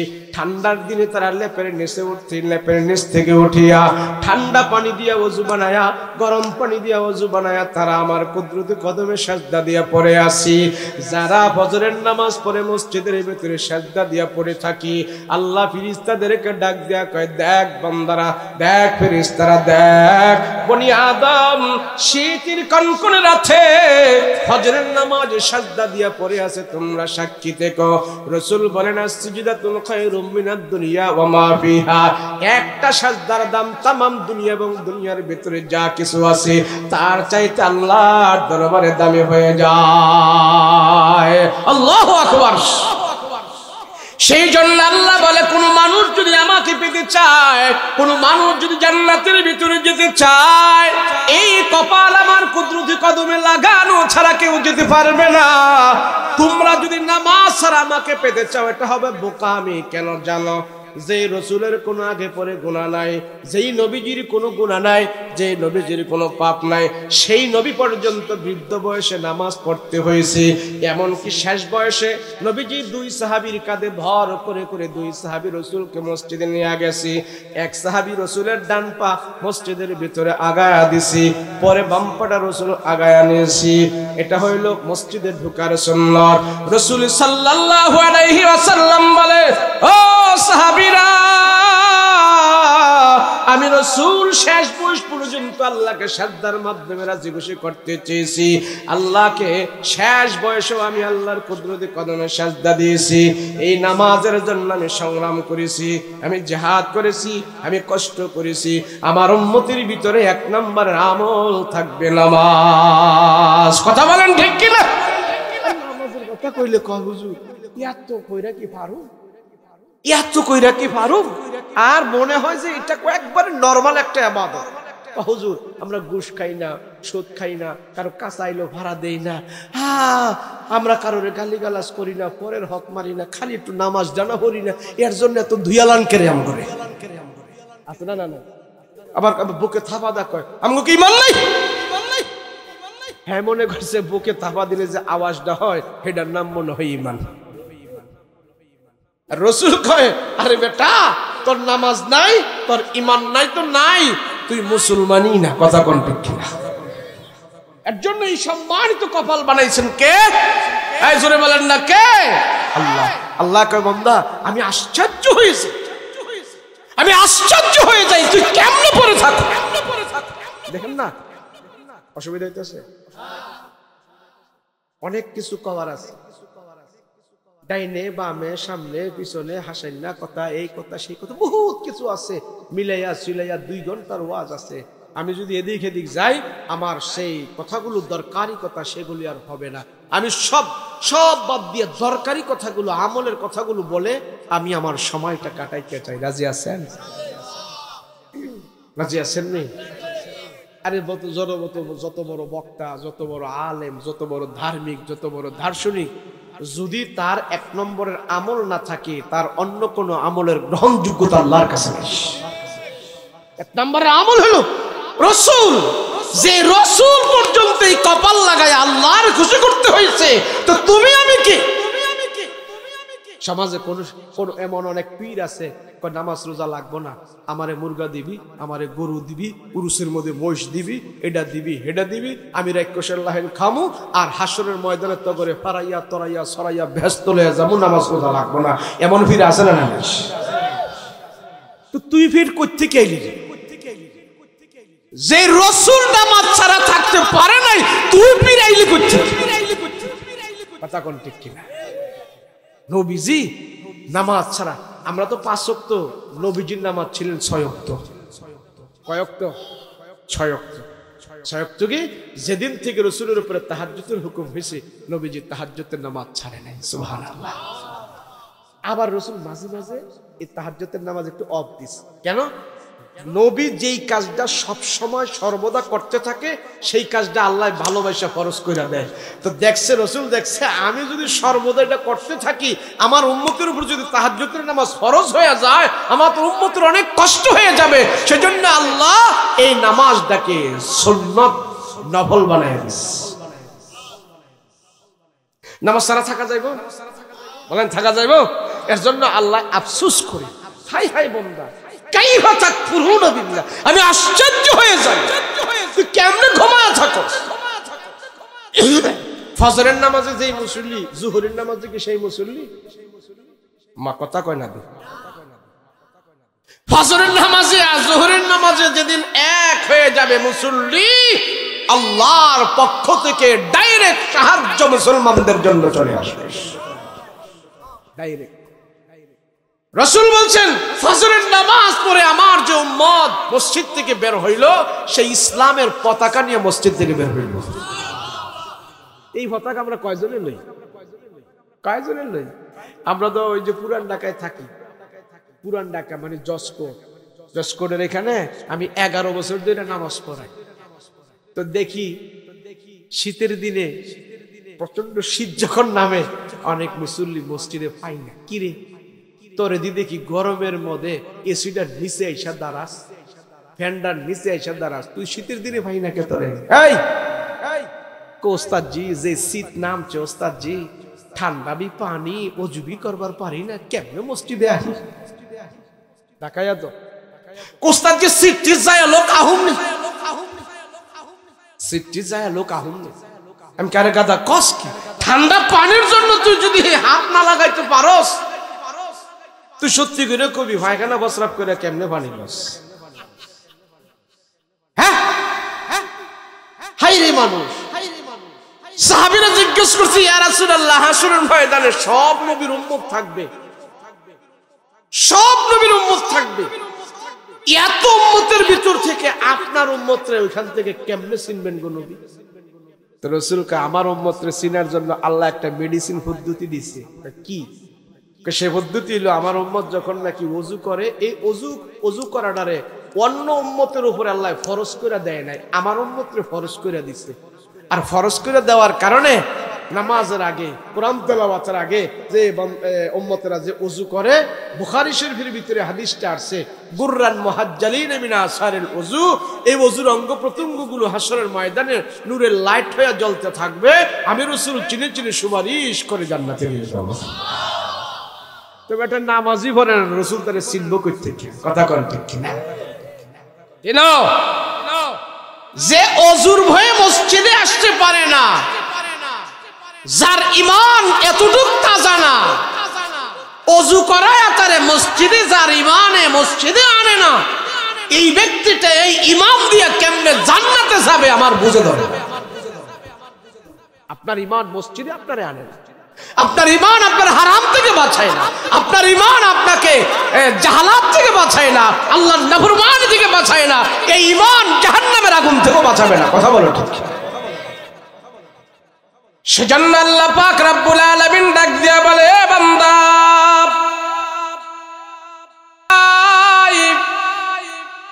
কাইফা তাকফুরুনা বিল্লাহি ওয়া কুনতুম আমওয়াতা, বান্দারে তুমি ছিলে একবারে মৃত্যু, মায়ের নাপাক পানি দিয়া, বাবার নাপাক পানি দিয়া তোমাকে বানিয়েছি, সেখান থেকে তুমি একটা মানুষ হয়েছো, এখান থেকে তুমি একটা জমাট রক্তে পরিণত হয়েছো, জমাট রক্ত থেকে তুমি কঙ্কালে পরিণত হয়েছো, কঙ্কাল থেকে তুমি একটা মোটা তাজা মানুষ হয়েছো। আমি আল্লাহ তোমার মায়ের পেটের ভিতরে তোমাকে 360টা জোড়া দিয়া তোমার মায়ের পেটে তোমারে সেটিং করেছি, তোমারে ফিটিং করেছি। এই জোড়াগুলো তোমার গিরায় গিরায় গিরিল মোবিল ওয়েল যা আছে আমি আল্লাহ দিয়েছি। এমন সুন্দর করে তোমাকে দুনিয়ার কেউ বানায় নাই, আমি আল্লাহ নিজে বানিয়েছি। আমি আল্লাহ বানায়া বান্দা তোমার ভিতরে রূহ দিয়েছি। কুনতুম আমওয়াতা, তুমি মৃত, তুমি মৃত। আমি স্বয়ং সম্পূর্ণ একটা মানুষ তোমার মায়ের পেটের ভিতরে বানাইয়া, মৃত্যু বানাইয়া, ফাহিয়াকুম, আমি আল্লাহ তোমাকে আবার মায়ের পেটে রূহ দিয়েছি। তোমার ভেতরে রূহ দিয়া তোমাকে আমি মানুষ বানিয়েছি। মায়ের পেটের ভেতর থেকে তুমি নাড়াচাড়া আরম্ভ করেছো, একটা পুষ্টনিষ্ঠ মানুষ হয়েছো। তোমাকে সেখানে খাদ্যের ব্যবস্থা করেছি, থাকার ব্যবস্থা করেছি, অক্সিজেনের ব্যবস্থা করেছি, তোমার সব কিছুর ব্যবস্থা যেমন মায়ের পেটে আমি করেছি, দুনিয়াতে আসার সাথে সাথে আমি আল্লাহ তোমার ব্যবস্থা করে দিয়েছি। এ বান্দা জানো, মায়ের পেট থেকে দুনিয়াতে আসার পর তুমি ছিলে দুর্বল। তুমি খাবে কি? তুমি আঙ্গুর খেতে পারবা না, আপেল খেতে পারবা না, কমলা খেতে পারবা না, কলা খেতে পারবা না, বাজি রুটি এগুলো তুমি খেতে পারবা না। কেন? তোমার ঠোঁটগুলো নরম, মুখের ভিতরে দাঁত নাই, জিহ্বাটা একদম নরম। তুমি আরাম অবস্থায় খাইবে কি? তোমার খাদ্য কি? আমি আল্লাহ তোমারে ভালোবাসা শিশু অবস্থায় কোন খাদ্য খাইলে তোমার শরীরে ভিটামিন ঢুকবে, ওই খাদ্যের ব্যবস্থা আমি আল্লাহ করে দিয়েছি। আল্লাহু আকবার। কোন খাদ্য গুদাম থেকে তোমার খাদ্য আনতে হবে না, হোটেল থেকে আনতে হবে না, পাক করে খাওয়াতে হবে না। এ বান্দা, আমি আল্লাহ তোরে ভালোবেসে পছন্দ করে আমি আল্লাহ তোমার মায়ের স্তনের ভিতরে তোমার জন্য এমন পিওর দুধের ব্যবস্থা করেছি রে বান্দা, যে দুধ এমন দুধ বেশি গরম না, বেশি ঠান্ডাও না, বেশি পান্টাও না, বেশি মিষ্টিও না, সামান্য মিষ্টি সামান্য গরম, কুমকুম গরম, খাওয়ার উপযুক্ত এমন দুধের ব্যবস্থা তোমার মায়ের স্তনের ভিতরে করেছি। সেই দুধের ভিতরে আমি আল্লাহ তাআলা 70 প্রকারের ভিটামিন ঢুকাইয়া দিছি। মায়ের দুধে আল্লাহ 70 প্রকারের ভিটামিন ঢুকাইয়া দিছি। আমি ছাড়া বান্দা তোমার জন্য খাবারের ব্যবস্থা কেউ করে নাই। হে বান্দা, তুমি আমারে কেমনে ভুলো? আমি আল্লাহ বুঝি না। নাফরমানি আমার সাথে করিস না। আমার কুদরতি কদমে সাজদা দে, সাজদা দিয়ে আত্মসমর্পণ কর। আমি আল্লাহ তোর চেহারা বানাইলাম, এই চেহারা দিয়া তুই আমার কুদরতি কদমে সাজদা দিয়ে আত্মসমর্পণ কর। আল্লাহ কইছে, এই বান্দা নামাজের সাজদা দিয়া রুকু করে বাঁকা হয়ে পড়ে আছে, সাজদা দিয়া বাঁকা হয়ে পড়ে আছে, মাজা কোমর ঘাড় কাঁধ সব ভাঙ্গা যখন নাকি বান্দা একবারে প্যাকেট হয়ে গেছে, 6 ফিট লম্বা 5 ফিট লম্বা মানুষটা সব কিছু ভাঙ্গা মাজা কোমর সব ভাঙ্গা যখন নাকি একবারে ছোট হয়ে পড়ে আছে, মাজা কোমর হাঁটু কোমর ঘাড় কাঁধ সব ভেঙে পড়ে আছে, আল্লাহ ফেরেশতাদেরকে ডাক দিয়া কয়, দেখ বনি আদমের সন্তানের আমার কুদরতি কদমে সাজদা দিয়া পড়ে আছে। বান্দা একবারে প্যাকেট হয়ে গেছে, বান্দা একবারে ছোট হয়ে গেছে। একটা মানুষ নামাজের সাজদা দিলে যত ছোট হওয়া যায়, অন্য কোনো পদ্ধতিতে এত ছোট হওয়া যায় না। কথা বলেন ঠিক কিনা? আল্লাহকে আমার বান্দা যখন সাজদা দিয়া পড়ে থাকে, সে বুঝাইতে চায় আমি আমার বান্দা আল্লাহ, আমার আল্লাহর কাছে আমি গোলামিত্ব প্রকাশ করলাম, আমি একবারে ছোট হয়ে গেলাম। আল্লাহকে বান্দা তুমি আমার কুদরতি কদমে সাজদা দিয়া ছোট হয়ে গেছো, আমি আল্লাহ তোমারে জান্নাত দিয়া বড় বানায়া দেব। আমি আশ্চর্য হয়ে যাই, মানুষ কতটুক নাফরমান হলে সে ঠান্ডার ভয়ে, ঠান্ডা পানির ভয়ে সে ওযু করে না, মসজিদে যায় না। এই মানুষটা গাফেল। এই মানুষটা কি বলেন না? এই মানুষটা কি? তার দিল মরে গেছে। তার কি মরে গেছে? দিল মরে গেছে। তার দিল যদি তাজা থাকতো, তার দিল যদি সতেজ থাকতো, তার দিল যদি আখিরাতের ভয় থাকতো, এই সামান্য ঠান্ডা তার ঘরের ভিতরে রাখতে পারতো না, আল্লাহর কুদরতি কদমে সাজদা দিয়ে পড়ে থাকতো। কথা বলেন ঠিক না? দেখবেন পাড়া মহল্লায় কিছু মানুষ আছে, বুড়া মানুষ, শীত যত বেশি হয় তাদের ইবাদতের জোশ আরো বেশি বাড়ে। এখন মনে হয় নাই, আগের দিনে ছোটকালে আমরা দেখছি, এখনো অনেক মহল্লা এরকম আছে। এবার শীত খুব বেশি, কিন্তু তার ইবাদতের জোশও বেশি। কথা কোন ঠিক কিনা? এমন অনেক আছে। রাত ঘুমায় না, সে জিকির করতে থাকে। জাস্ট ফজরের জামাতে এই মুরব্বিরে পাওয়া যায়। কথা বলেন ঠিক কিনা? আপনার কাছে তুচ্ছ হতে পারে, আপনার কাছে গরিব হতে পারে, কিন্তু এই লোকটা আল্লাহর কাছে এক নম্বরের মানুষ। সুবহানাল্লাহ, এক নম্বর মানুষ। কোন কোন দেশে হাসির কথা, কোন কোন দেশে মূর্খতার জাহালাতার কারণে ওযু ছাড়াই মসজিদে নামাজ পড়ে। আমাদের দেশে এক ইমাম সাহেব 40 বছর ইমামতি করছে। কয় বছর? 40 বছর। আর 40 বছর ইমামতি করার পর লোকজন চিন্তা করলো, হুজুরে আমাকে 40 বছর সার্ভিস দিচ্ছে, এই বৃদ্ধ বয়সে হুজুরে আর আমরা কষ্ট দিব না, হুজুরে অতিরিক্ত কিছু টাকা টোকা উঠাইয়া ভাতা টাতা দিয়া হুজুরে আমরা পেনশনে পাঠাই দিব। তো যেই কথা সেই কাজ। দেখেন না, অনেক মসজিদের ইমাম সাহেবরে 20 বছর 30 বছর 40 বছর পরে রিটায়ার করে, বর্তমানে ঘোড়া দিয়া নেয়, অনেক কিরকম খবর পাওয়া যায় না, সম্মানের সহিত বিদায় করে। তো এক মসজিদের ইমাম সাহেবরে 40 বছর ইমামতির পরে লোকজন চিন্তা করছে হুজুরে বুড়া হয়ে গেছে গা, আর আমাদের এখানে হুজুরে কষ্ট দিব না, তো লয়ে গেছে হুজুরে এবার টাকা ঠোকা উড়াই দিয়ে বিদায় করে দিছে। তো মাঘ মায়া শীতের মধ্যে নতুন এক ইমাম সাহেব আইসা যোগ দিছে। তো যোগ দেওয়ার পরে ইমাম সাহেব নতুন আইছে, ইমামতি করতেছে। ইমাম সাহেব তো দেখছে, আল্লাহ, এদের ফজরের নামাজে যে মুসল্লি, জোহরের নামাজেও সেই মুসল্লি, মহল্লাটা অনেক ভালো, আল্লাহ বেতন তারা যায় দেন, এই এলাকার সবটি লোক নামাজ পড়ে, আল্লাহ তুমি আমার এই মসজিদের রাজ্য নামাজি করে নিয়ে চলতে আমার খুব ভালো লাগে। কথা বলেন, মহল্লার সবাই নামাজ পড়লে ইমাম সাহেব তো ভালো লাগবে না? এখন ইমাম সাহেব নামাজ পড়াইতেছে, মুসল্লি সবাই নামাজ পড়তেছে। এখন চিন্তা করতে, ইমাম সাহেব কিছুদিন নামাজ পড়াইলো, পড়ানোর পরে দেখতেছে এরা নামাজ পড়ে, ফজরের নামাজের সময় সবাই নামাজে আসে, জোহরের নামাজে আসে, কত ভালো লাগে, কিন্তু ফজরের নামাজে যারা নামাজে আসে একজন মসজিদের কলে আইসা ওযু করে না। নামাজ পড়ে ঠিক, কিন্তু কলে আইসা কি করে না, মসজিদের টিউবওয়েলে ওযু করে না। ইমাম সাহেব চিন্তা করলো, আচ্ছা যাক, এরা শীতের মধ্যে মনে বাড়ির থেকে গরম পানি দিয়ে ওযু টুজু করে মসজিদে নামাজ পড়ে। তো ইমাম সাহেব কিছু কয় না, নতুন বেড়া আইছে, কারে কি কইব বুঝেন না।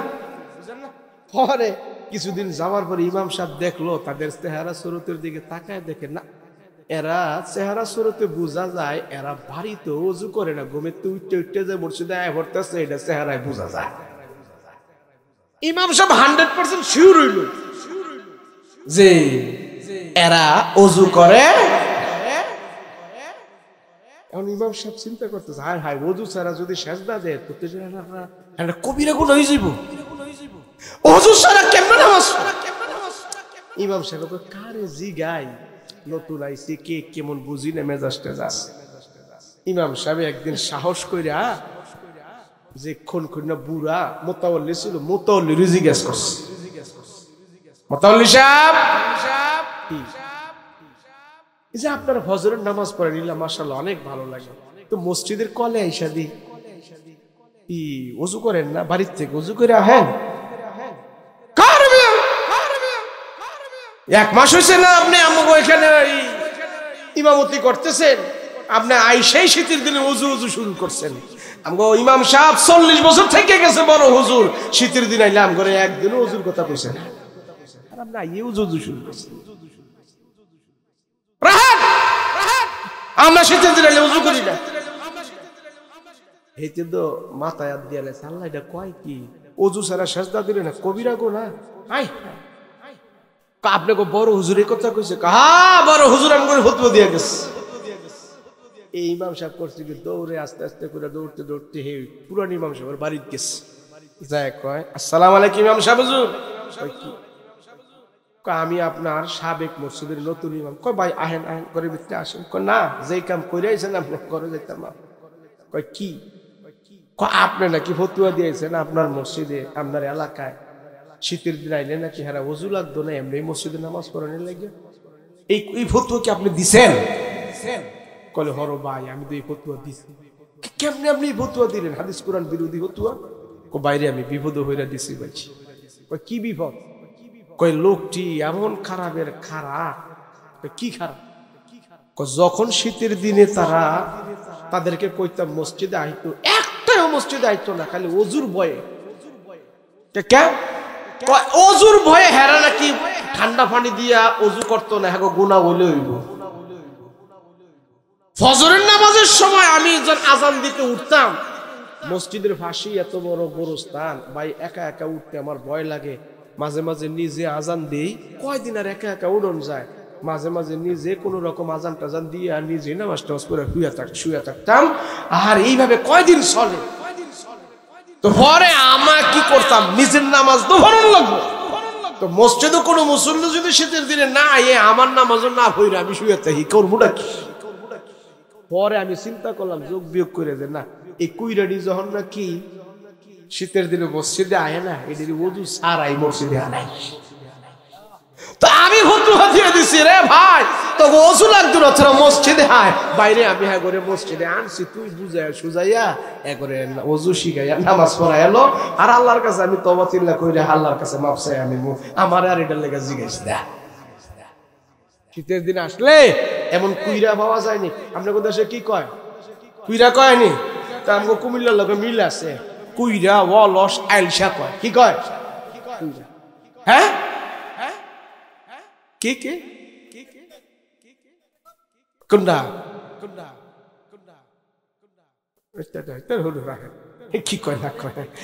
কুইরা মানে শীতের দিন আইলে কুইরামি কইরা থাকে, নামাজ পড়ে না, ওযু করে না, কুইরাও থাকে।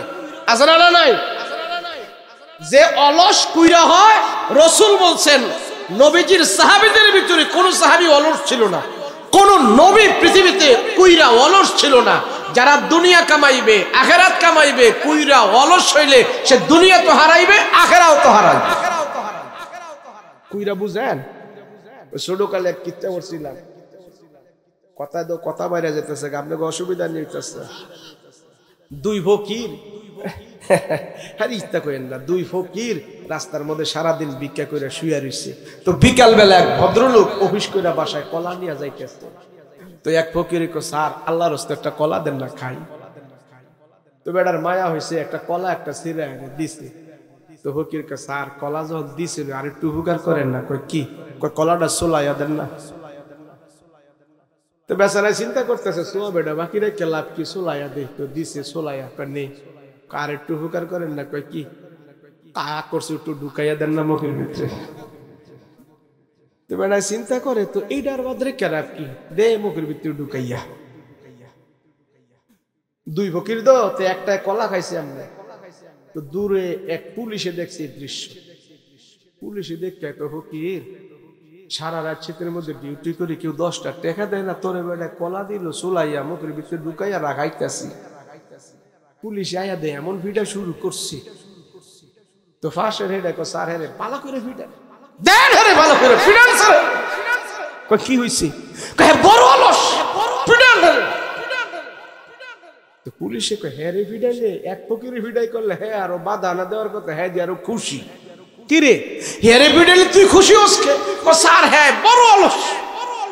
আচ্ছা হ্যাঁ যে বড় অলস কেমনে, তুই ব্যাখ্যা করে রাখো। কয় স্যার গতকাল আমরা ভিক্ষা কইরা সারাদিন ভিক্ষা করে শুয়ে রয়েছি, এই দূরের একটা কুত্তা এসে আমার মুখটার মধ্যে প্রস্রাব করছে। আর তেমনি তাকায় রয়েছে, তে কুত্তাটারে দূর করে তারাইলো না, সব প্রস্রাব আমার মুখে পড়ছে। স্যার হ্যাঁ বড় অলস। তো পুলিশ কয়, ভিড়াই কুন্ডারে?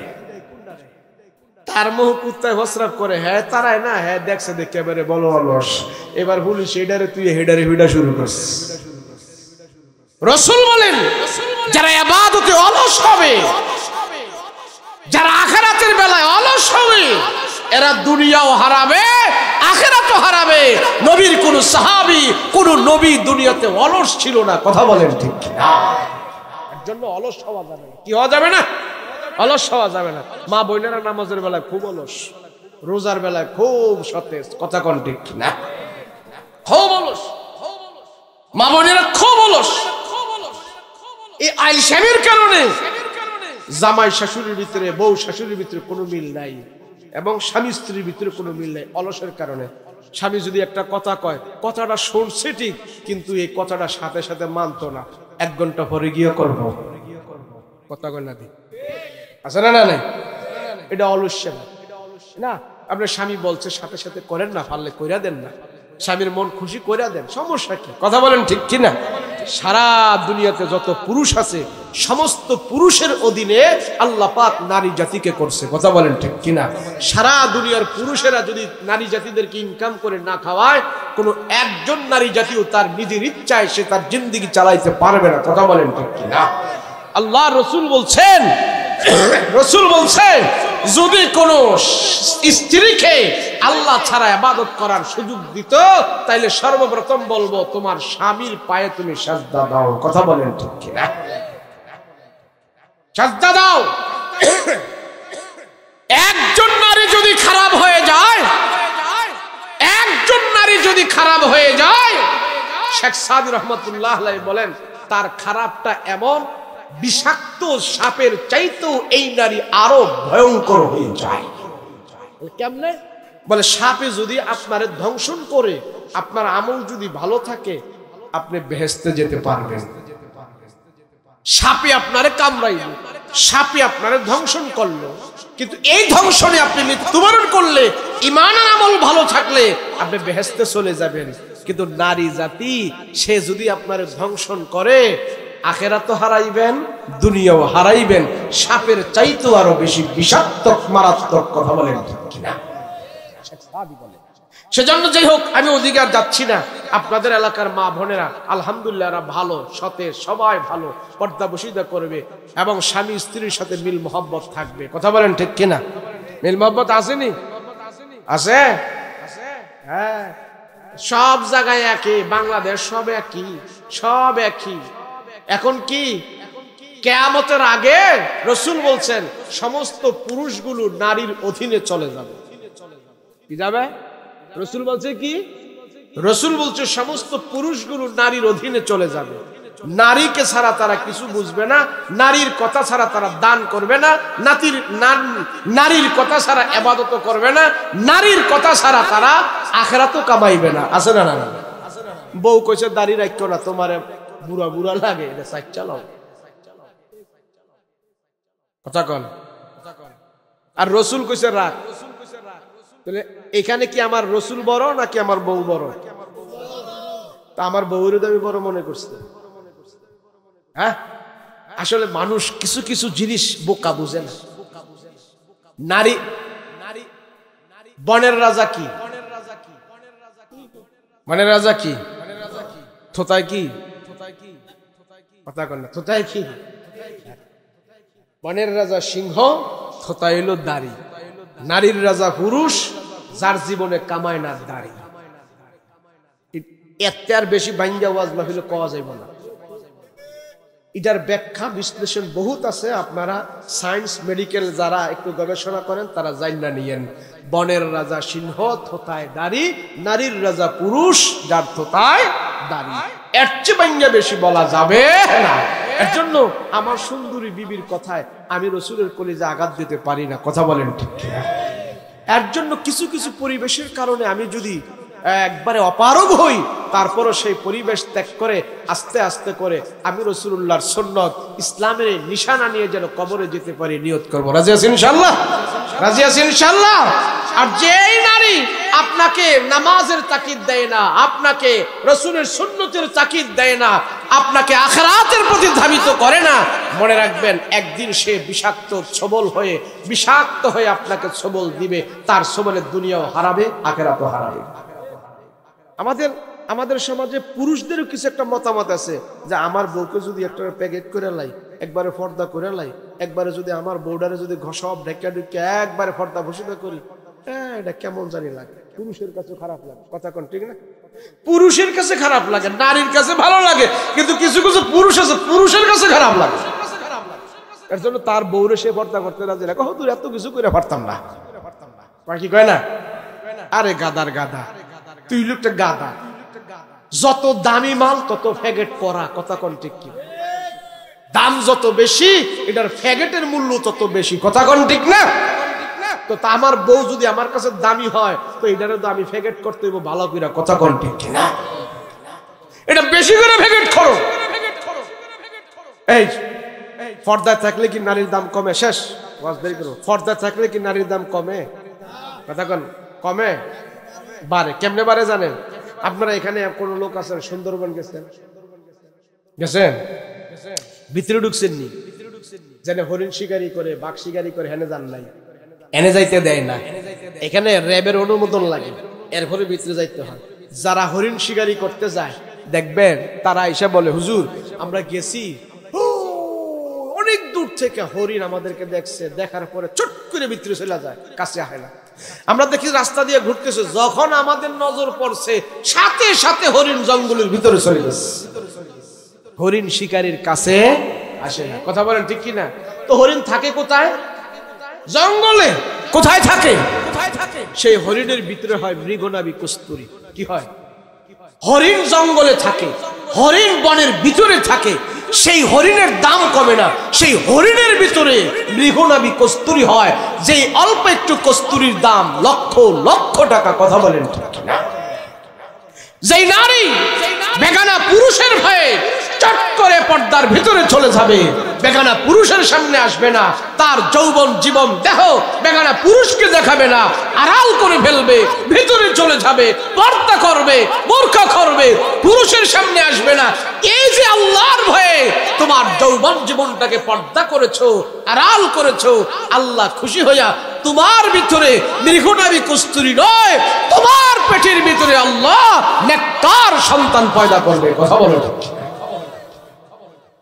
আর কুকুর রাস্তাঘাটে ঘুরে, কুকুর রাস্তাঘাটে ঘুরে, বকরি লজ্জাস্থান দেখা যায়, পেটে মৃগনাভি কস্তুরী হয় না। কথা বলে ঠিক। এই পৃথিবীতে যত বড় বড় আলেম আছে, যত আল্লাহর ওলি আছে, যায়া খোঁজ নিয়া দেখেন তাদের মায়ের অবস্থা। তার মা আল্লাহওয়ালা ছিলেন, তার মা তাহাজ্জুদ গুজার ছিলেন, তার মা পর্দানিশীল ছিলেন, তার মা আল্লাহকে ভয় করে চলছে। আপনি খুঁজে দেখেন, যত বড় বড় আলেম, যত বড় বড় আল্লাহর ওলি দেশের ভিতরে জন্ম হয়েছে, প্রত্যেকের মা আল্লাহকে ভয় করে চলছে। আর আমার মা যারা আজকে আছে, এরা সন্তান যখন পেটে আসছে, কি করব? বসে থাকতে পারে না, খাড়ায় থাকতে পারে না, শুয়ে থাকতে পারে না, তো কি করে? তো বসে বসে রিমোট টিপা টিপা হিন্দি ছবি দেখে, নগ্ন ছবি দেখে, গান বাদ্য শোনে।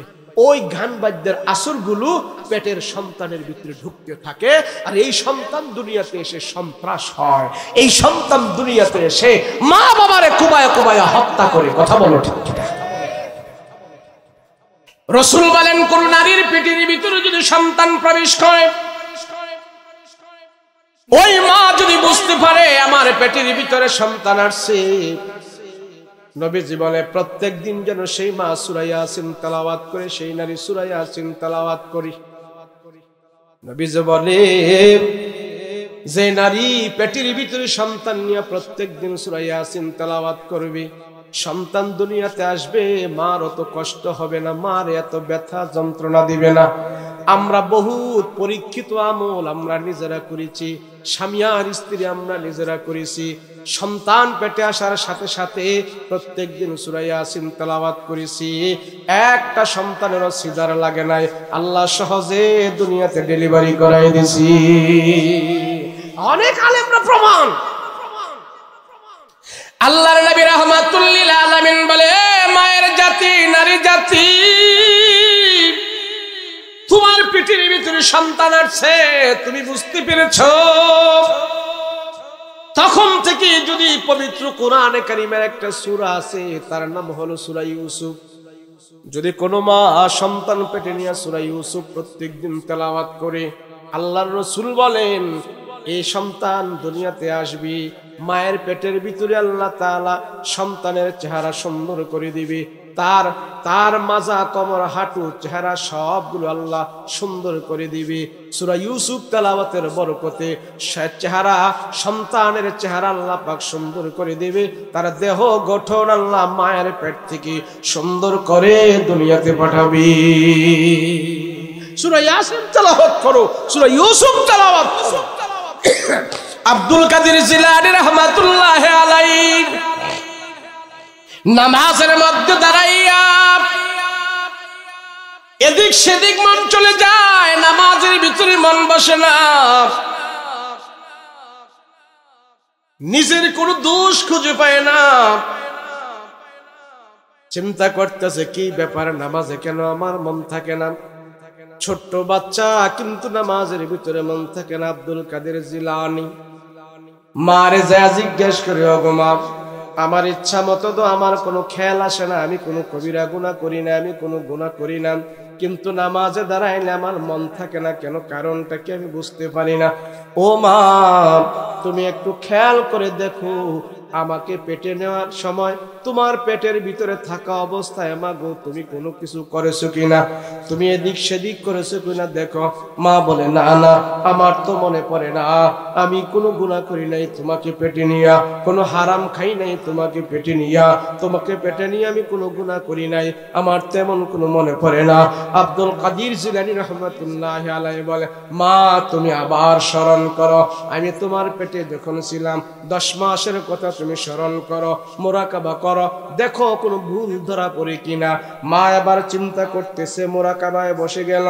একদিন হঠাৎ করে এসে আব্দুল কাদেরকে বলতেছে, আব্দুল কাদের, আমার মনে হয়েছে তুমি যখন আমার পেটের ভিতরে ছিলা, পাশের বাড়িওয়ালা ঘিয়ের কৌটা রৌদ্রের মধ্যে রৌদ্র দিয়েছিল আর মুখটা খোলা ছিল, সেখান থেকে 1 কর ঘি আমি এভাবে আঙ্গুল দিয়া উঠায়া মুখের মধ্যে নিয়েছিলাম, আমরা তারা একসাথে ছিলাম, আমি এটাকে কোনো গুনাহ মনে করি নাই, মনে হয় তোমাকে পেটে নিয়ে এতটুক অপরাধ করেছি। আব্দুল কাদের যা বলে পাশের বাড়িওয়ালা কাকা থেকে, যা মা গো তুমি ক্ষমা চেয়ে নাও, মা গো তুমি ক্ষমা চেয়ে নাও, সংশোধন করে আসো। যখন আব্দুল কাদিরের মা তার চাচার কাছে যে এরকম কথা বলল, চাচা বলল, এটার জন্য কোনো সমস্যা নাই, আমি কোনো দায় দাবি রাখি নাই, আমি তোমাকে ক্ষমা করে দিয়েছি। এবার আব্দুল কাদির নামাজের মধ্যে সে দাঁড়াইলো, নামাজের মধ্যে দাঁড়াইয়া না 2 রাকাত নামাজ পড়ে মায়ের কাছে যায় বলতেছেন, মা গো, আগের নামাজ আর এখনের নামাজ আকাশ পাতাল পার্থক্য হয়ে গেছে। ও মানুষ, সন্তান ভালো হয় মায়ের কারণে, সন্তান নষ্ট হয় এটাও মা বাবার কারণে। কথা বলেন তো? আমরা তো বলি হুজুর পোলাটা জাউরানি করে, পোলাটা আল্লাহ জাল্লাহ চলে, পোলাটার কথা শোনাতে পারি না, খোঁজ নিয়ে দেখলে দেখা যাবে পোলার কোনো দোষ নাই, মা বাবার দোষ। কারণ অনেকজনে কইবে হুজুর উল্টাও আর শুরু করছে শেষে আইসা। উল্টা না, উল্টা না, এই সমাজ, এই যুবক, আমাদের সমাজে যত যুবক খারাপ আছে, একটা যুবককে আমি দোষারোপ করি না, তার নিজের গুণে সে খারাপ হয় নাই, এই যুবকই সে খারাপ পরিবেশ পেয়েছে, তার আগে দুনিয়াতে যারা আসছে তারা তাকে খারাপ পরিবেশ দিয়েছে। যুবক দুনিয়াতে আইসা একটু বুঝের হয়েছে, বুঝের হইয়া দেখে ও মা কাকায় বিড়ি খায়, বাবায় সিগারেট খায়, দাদায় সিগারেট খায়, মাস্টারে খায়, মেম্বারে খায়, ডাক্তারে খায়, সবাই বিড়ি টানে। যে খাউনটা সবাই খায়, পোলার কি খাইতে মন চায় না? এই কথা কন নাকি খায় না? এই ছেলেটারে খারাপ কে করলো? করলোটাকে এই সমাজ করেছে, মা বাবা করেছে। আমরা অনেকে মনে করি, আমি একটা কথা অনেক জায়গায় বলি, সিনেমা হলে যায় সিনেমা দেখা ছোট গুনাহ, আর ঘরের ভিতরে বৈশা টিভি দেখা, নগ্নষ্ট ছবি দেখা সিনেমা হলের চাইতে বড় গুনাহ। কেমনে জানেন? আচ্ছা, আপনি যদি সিনেমা হলে সিনেমা দেখতে যারা গেছেন, নাকি আপনার বাপরে নিয়ে গেছেন, মারে নিয়ে গেছেন, দাদিরে নিয়ে গেছেন, কেউ নিয়ে যান, একা একা গুনাহ করছে। সিনেমা হলে যেই খারাপ জিনিসটা দেখাইতো সেটাই তো আজকে আমার ঘরের টিভিতে দেখায়। কথা বলেন ঠিক কিনা? কিন্তু এই জিনিসটা কে দেখতেছে? আমি দেখতেছি, আমার মেয়ে দেখতেছে, আমার বউ দেখতেছে, আমার নাতি দেখতেছে, আমার দাদি দেখতেছে, আমার দাদাই দেখতেছে, সবাই নিয়ে সিনেমা হলের যে খারাপ জিনিসটা, এটা আমার ঘরের ভিতরে আমরা সবাই মিলে উপভোগ করতেছি। কথা বলেন ঠিক কিনা? আল্লাহর রাসূল বলেন, যেই ঘরের সদস্য হারাম কাজের ভিতরে লিপ্ত হয়ে আছে, ওই ঘর থেকে আল্লাহ পাক রহমত বরকত উঠাইয়া নিয়ে গেছে। অশান্তি কি এমনি আসে? আরে অশান্তি এমনি আসে না, আমল করেন না। আমরা তো বেহুশ হয়ে গেছি। কিছু আমল করেন, কিছু আমল করে দেখেন না কি শান্তি পান। কোটি কোটি টাকায় শান্তি আসবে না, আমলে যে শান্তি আল্লাহ দিয়া রাখছে। আমরা মজা পাই, সেজন্য বলতে পারি মজা আছে। আমলে যে কি মজা আছে, কোরআন তেলাওয়াতে কি মজা আছে, রোজায় যে মজা আছে, আছে, সেজদায় যে মজা আছে, এই মজাগুলো তো আপনারা পান না। পাইলে একটা মানুষও নামাজ ছাড়া থাকতো না। কথা বলেন ঠিক? একটু চেষ্টা করেন, সুন্দর করে ওযু কইরা রাতের গভীর উঠে 2 রাকাত নামাজ পড়েন। আপনার বিবি ঘুমায় রয়েছে, মেয়ে ঘুমায় রয়েছে, পোলার বউ ঘুমায় রয়েছে, পোলায় ঘুমায়, থাক সবই ঘুমাইয়া আমি জাগ্রত উঠা 2 রাকাত নামাজ পড়ে আল্লাহর কাছে চাইলাম, আল্লাহ পোলাডার চাকরি হয় না, আল্লাহ চাকরি দাও। আমি তাহাজ্জুদের নামাজ পড়ে বলতেছি, আল্লাহ চাকরি দাও। আমার মেয়েটার বিয়ে হয় না, আল্লাহ উত্তম পাত্রের ব্যবস্থা করো। কয়েকদিন কইয়া দেখেন আল্লাহ পাক ব্যবস্থা করে দিবেন।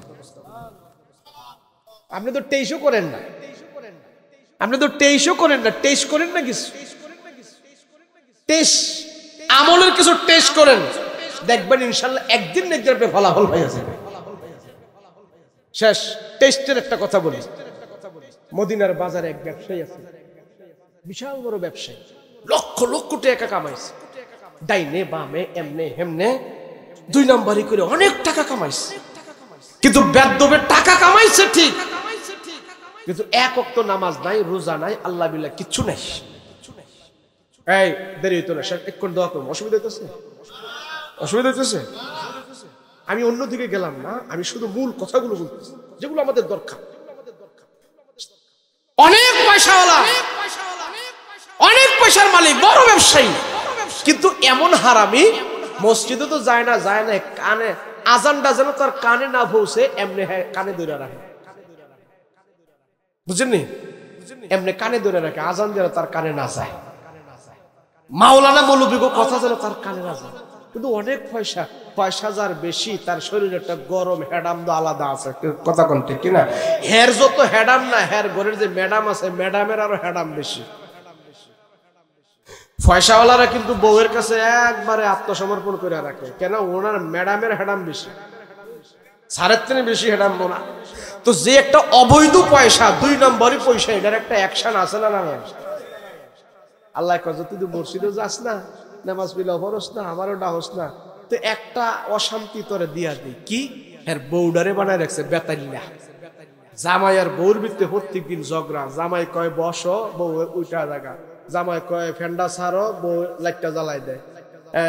জামাই কয় চাদরটা বিছাও, মশারিটা ফালাই দেয়। মানে যেমনি কোক জামাই যা কইতেছে বউ তার উল্টা। এমন একটা অশান্তি ঘরের ভিতরে চলছে, মহিলাও তার কথা মানে না, সেও মহিলার কথা মানে না। স্বামী আর স্ত্রীর ভিতরে একটা এমন সভা, মানে একটা অশান্তি চলছে। মহিলায় কয় গোলাম আমার ছাড়েও না, হ্যাঁ মরেও না, তার যন্ত্রণাতে আমি বাঁচিও না। খালি চিন্তা করছে কখন খোদা তুই আমার নিস্তার দিবি। আর সেও চিন্তা করতেছে দরজাল একটা খোদা মিলাইছে আমার লগে, আমার জান্নাত, আমার জীবনটা তেনা তেনা কইরা লাইছে। এ আছে না? নাই? আরে আপনারা তো মনে করেন হুজুর রেডি করতে হয় গল্প করে। সমাজের যত মানুষ আছে আমগো কাছে ভিতরের কথা কয়, আমাগো কাছে কার কথা কয়? ভিতরের কথা কয়। আপনারা তো মনে করেন, আমরা তো দেখি রাস্তায় বাড়িলে মেম্বার সাহেব হাসি দেয়, মাস্টার সাহেব হাসি দেয়, হুজুরে হাসি দেয়। খুঁজা দেখেন একটা অরিজিনাল হাসি নাই সমাজে, সব প্লাস্টিকের হাসি। কি হাসি? প্লাস্টিকের হাসি, অরিজিনাল হাসি নাই। অরিজিনাল হাসি যদি থাকে, মসজিদের 10-12 হাজার টাকার ইমাম সাহেবের হাসি অরিজিনাল আছে। এখন সে এমন ভাবে স্বামী আর স্ত্রী দুইজনে ঝগড়া জিল্লা, তো মহিলা মানুষ চিন্তা করে কয়দিন এর যন্ত্রণা সহ্য করবে? খোদা হ্যাঁ মরেও না, আমারে ছাড়েও না, এর যন্ত্রণা আর কত সহ্য করবো? 20 বছর সহ্য করে ফেলছি। তো মহিলা মানুষ যদি পুরুষের বিরুদ্ধে ষড়যন্ত্র করে, এমন কোন পুরুষ আছে তার হাত থেকে বাঁচতে পারবে? এই কথা কন না, পারবে? আরে আমার নবীর শুদ্ধা মহিলায় বিষ খাওয়ায় মেরে ফেলতে চাইছিল। কথা কোন ঠিক কিনা? নবীর শুদ্ধা বিনা অপরাধে এক নবীর 7 বছর জেল খাটাইছে এক মহিলা, ইসুম নবীর। কথা কোন ঠিক কিনা? মুসা নবীর বিরুদ্ধে এক মহিলা এমন অপবাদ দিছে, জিনার অপবাদ দিয়া দিছে। আর আমগো বড় হুজুর মামুনুল হক সাহেব এই বেটার এক বেডে 3 বছর এমনি জেল খাটাই দিছে। কথা কোন ঠিক না? এই মহিলাও চিন্তা করছে তার সাথে 20 বছর ঘর সংসার, আমার জীবনে শান্তি নাই, তারে রাইখা লাভ নাই, নিজে মোর মুখে এমন ষড়যন্ত্র করছে। আজকে ব্যবসা থেকে আইবো, ভাতের সাথে বিষ মিশায় রাখবো, আর এই বিষ খাইয়া এরপরে হ্যাঁ মরব, তার সব সম্পত্তির মালিক আমি হইয়া যাব। এক যুগের ঘটনার কথা কইতেছি।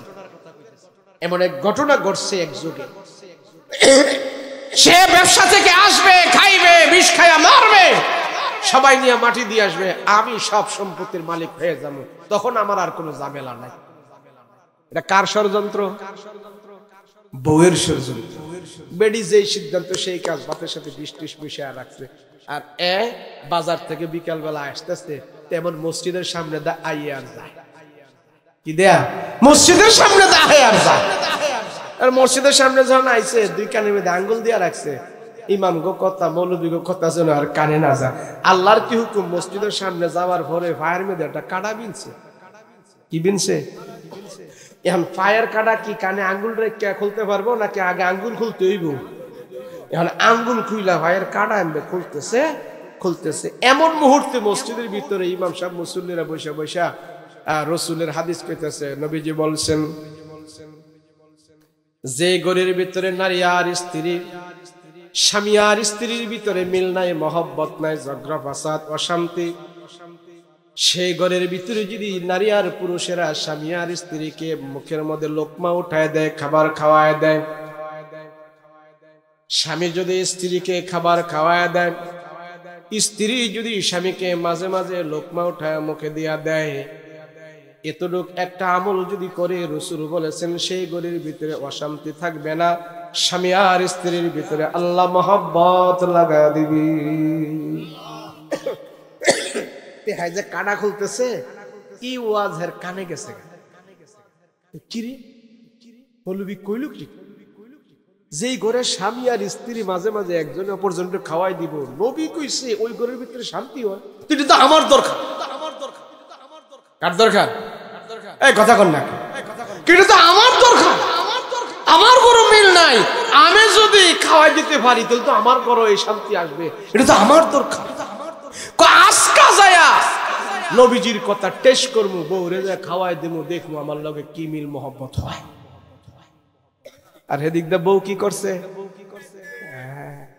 এখন তো হ্যাঁ আস্তে আস্তে করে বাজি আসছে যায়া সাইরা, এখন ঘরে যখন ঢুকছে আর মহিলা চিন্তা করতেছে, গোলাম রে তো বিষ খাওয়া আজকে মাইরাই ফেলবো, শেষ আদরটা কইরেই দিই। যাওয়ার পরে পায়েতে জুতা টাইনা খুলতেছে, কয় গরম পানি রাখা আছে, ফ্রেশ হয়ে আসেন, টয়লা রাখা আছে। হ্যাঁ চিন্তা করতেছে ব্যাপার কি, মৌলবীর দোয়া কি লাগিয়ে গেল গণ কি জীবনে তো আমার এমন খেদমত করে না, আজকে যে খেদমত করতেছে। পরে গেছে, যাওয়ার পরে একটু ফ্রেশ ট্রেশ হয়ে আইছে, মহিলাই করছে কি টেবিলের উপর খানা রাইকা, স্ত্রী ও দূরত্বে যায় বলতেছে, যান আমি খানা খেয়ে ফেলছি, আপনি খেয়ে ফেলেন, আপনার জন্য খানা রাখা আছে টেবিলের উপরে। হ্যাঁ কয় স্ত্রী, তোরে অনেক যন্ত্রণা দিছি, অনেক কষ্ট দিছি, আমি নিয়ত করছি এই খাবার আমি একা খাবো না, আমি তোমার মুখের মধ্যে উঠাইয়া দেব। বউ কৌমা কয় কি, গুলামে খাওয়াইলে তো আমি আগে মরবো। না না আমি খাবো না, আপনি খান, আপনি খান। না তুই যা করছ, আমি আজকে কিছু শুনবো না, তোমারে খাওয়াই দেবো, এর ফলে তুমি আমারে খাওয়াই দিবা। কয় কি খাইলে তো আমি মরবো আগে।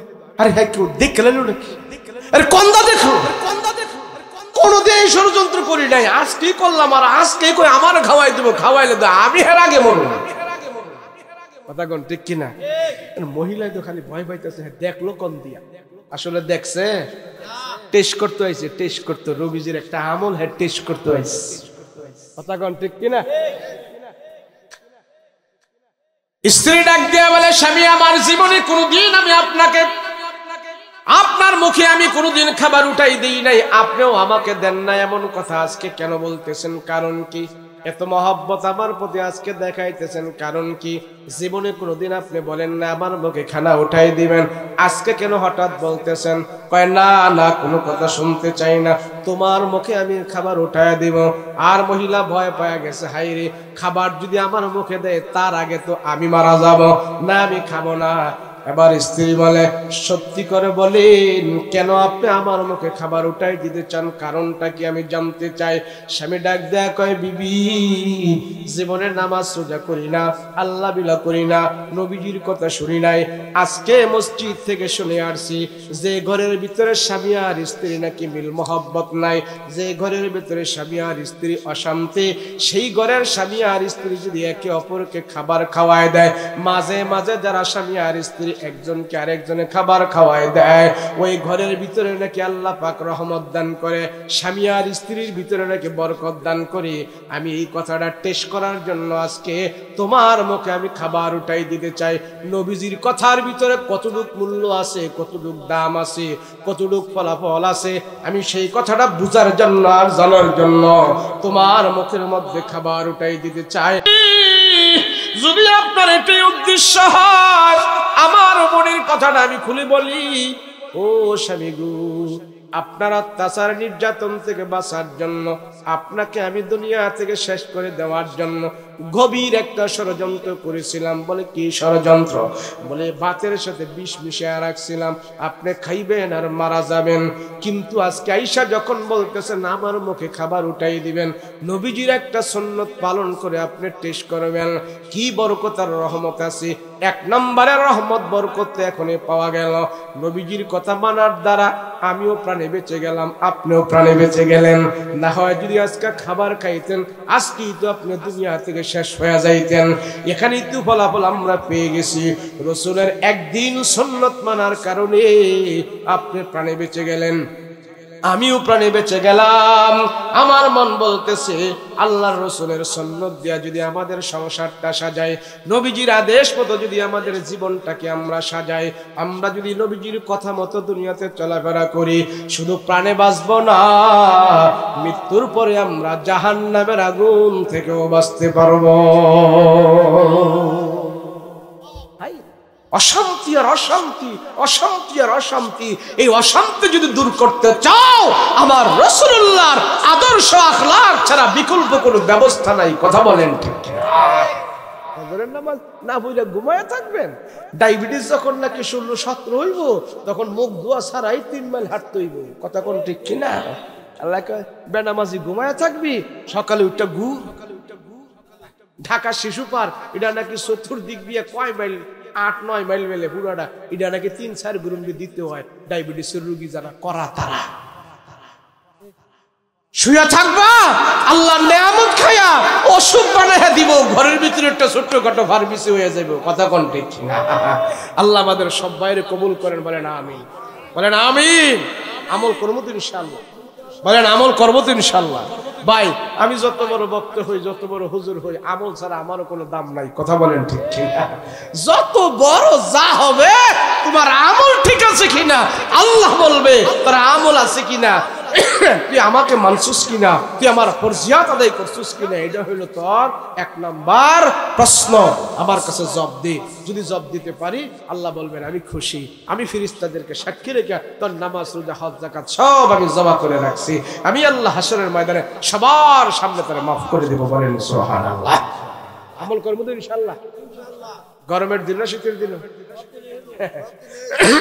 গরমের দিনে যা, শীতের দিনেও তা। কথা বলেন ঠিক কিনা? আল্লাহ আমাদের সবাইকে কবুল করেন, বলেন আমিন। আল্লাহ আমাদের সবাইকে মাফ করো, বলেন আমিন। গেছে তো ইনশাআল্লাহ? ভাই 12,000 টাকা দিব? হ্যাঁ আচ্ছা যাক, কালেকশন না, কোনো কালেকশন না।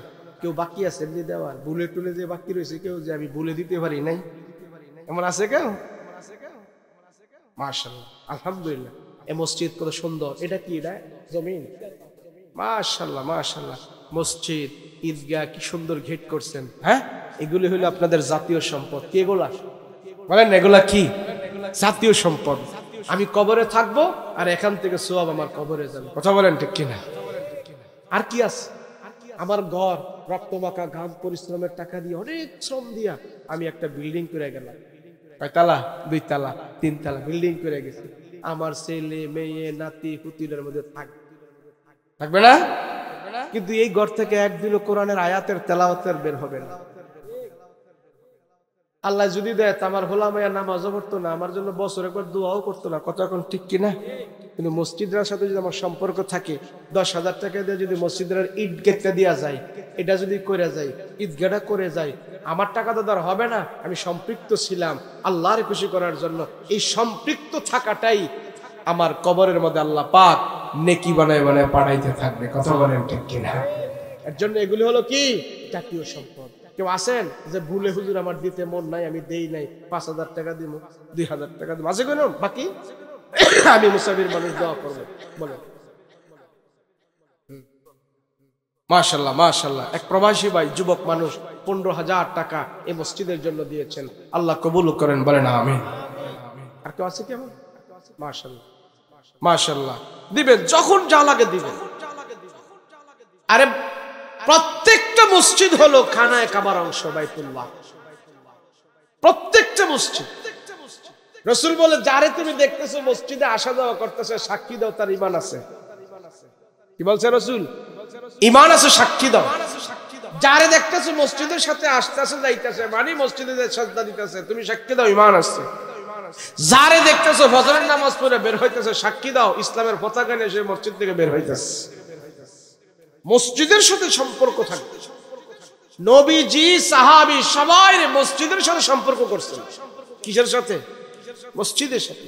মসজিদে আসা যাওয়া করো বেশি, আল্লাহর সাজদা দাও, আল্লাহর কাছে কাঁদো, আত্মসমর্পণ করো, আল্লাহকে তুমি বলো আল্লাহ আমি দোষ করেছি, সমর্পণ করো, আত্মসমর্পণ করো।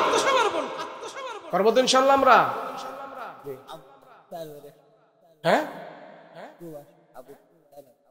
হ্যাঁ, আবু তাহের ভাই প্রবাসী 4,100 টাকা দিয়েছেন, আল্লাহ কবুল মঞ্জুর করেন, বলেন আমিন।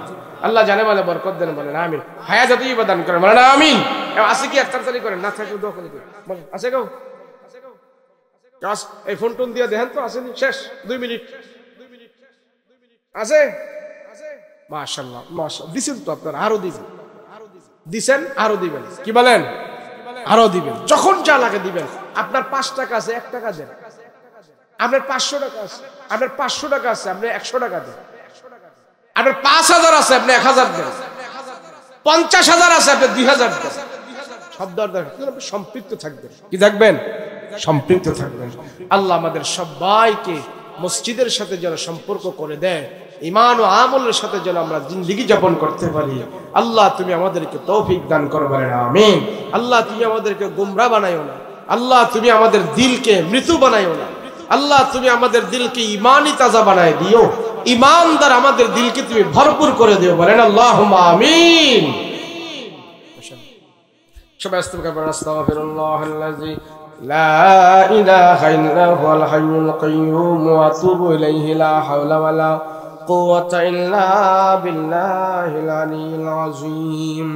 اللهم صل على سيدنا نبينا شفيعنا حبيبنا مولانا محمد صلى الله تعالى عليه وعلى آله وصحبه أجمعين। আমরা সবার জন্য দোয়া করব, দেশের জন্য দোয়া করব, দশের জন্য দোয়া করব, तमाम পৃথিবীর মুসলিম উম্মাহের জন্য দোয়া করব, আব্বা আম্মার জন্য দোয়া করব।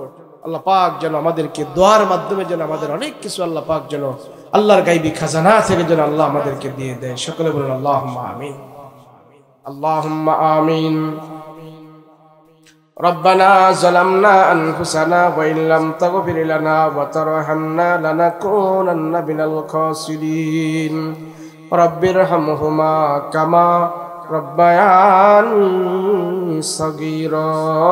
রব্বিরহামহুমা কামা রব্বায়ানি সগীরা।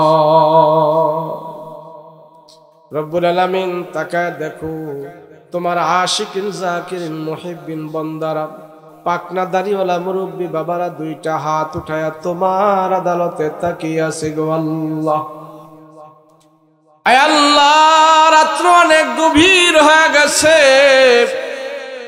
এত রাত্রে কোনো মানুষ জাগ্রত থাকে না রে মালিক।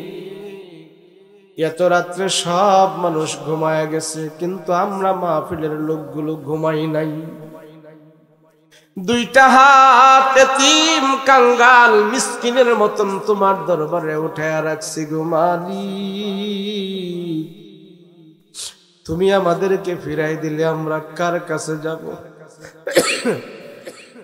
আয় আল্লাহ, দুনিয়ার ভিক্ষুক যদি এক ঘরে ভিক্ষা না পায় অন্য ঘরে চলে যায়, তোমার কাছ থেকে যদি আমরা ক্ষমা না পাই কার কাছে যাব? আমাদের তো যাওয়ার কোনো জায়গা নাই।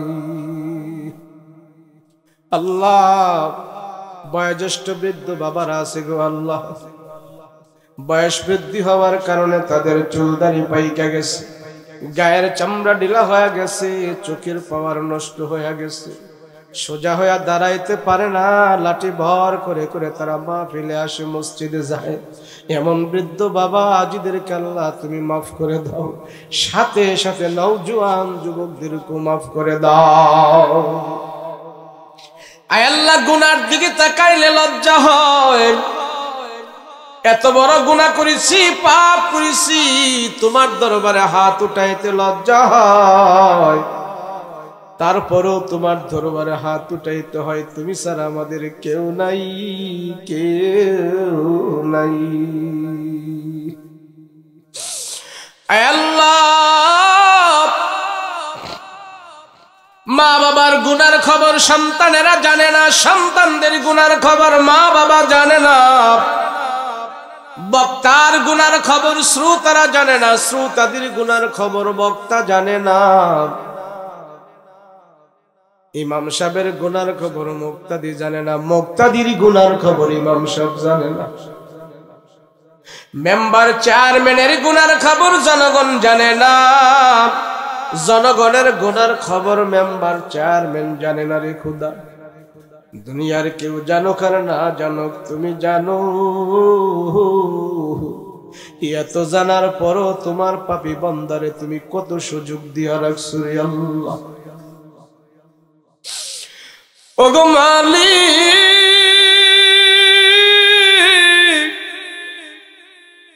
হাসরের ময়দানে আমাদের গুনাহগুলো প্রকাশ করিয়া লজ্জা দিও না। লক্ষ লক্ষ কোটি কোটি মানুষ থাকবে, আত্মীয় স্বজনেরা সেখানে থাকবে, তাদের সামনে আমাদের অপরাধগুলো প্রকাশ করিয়া লজ্জা দিও না রে খোদা।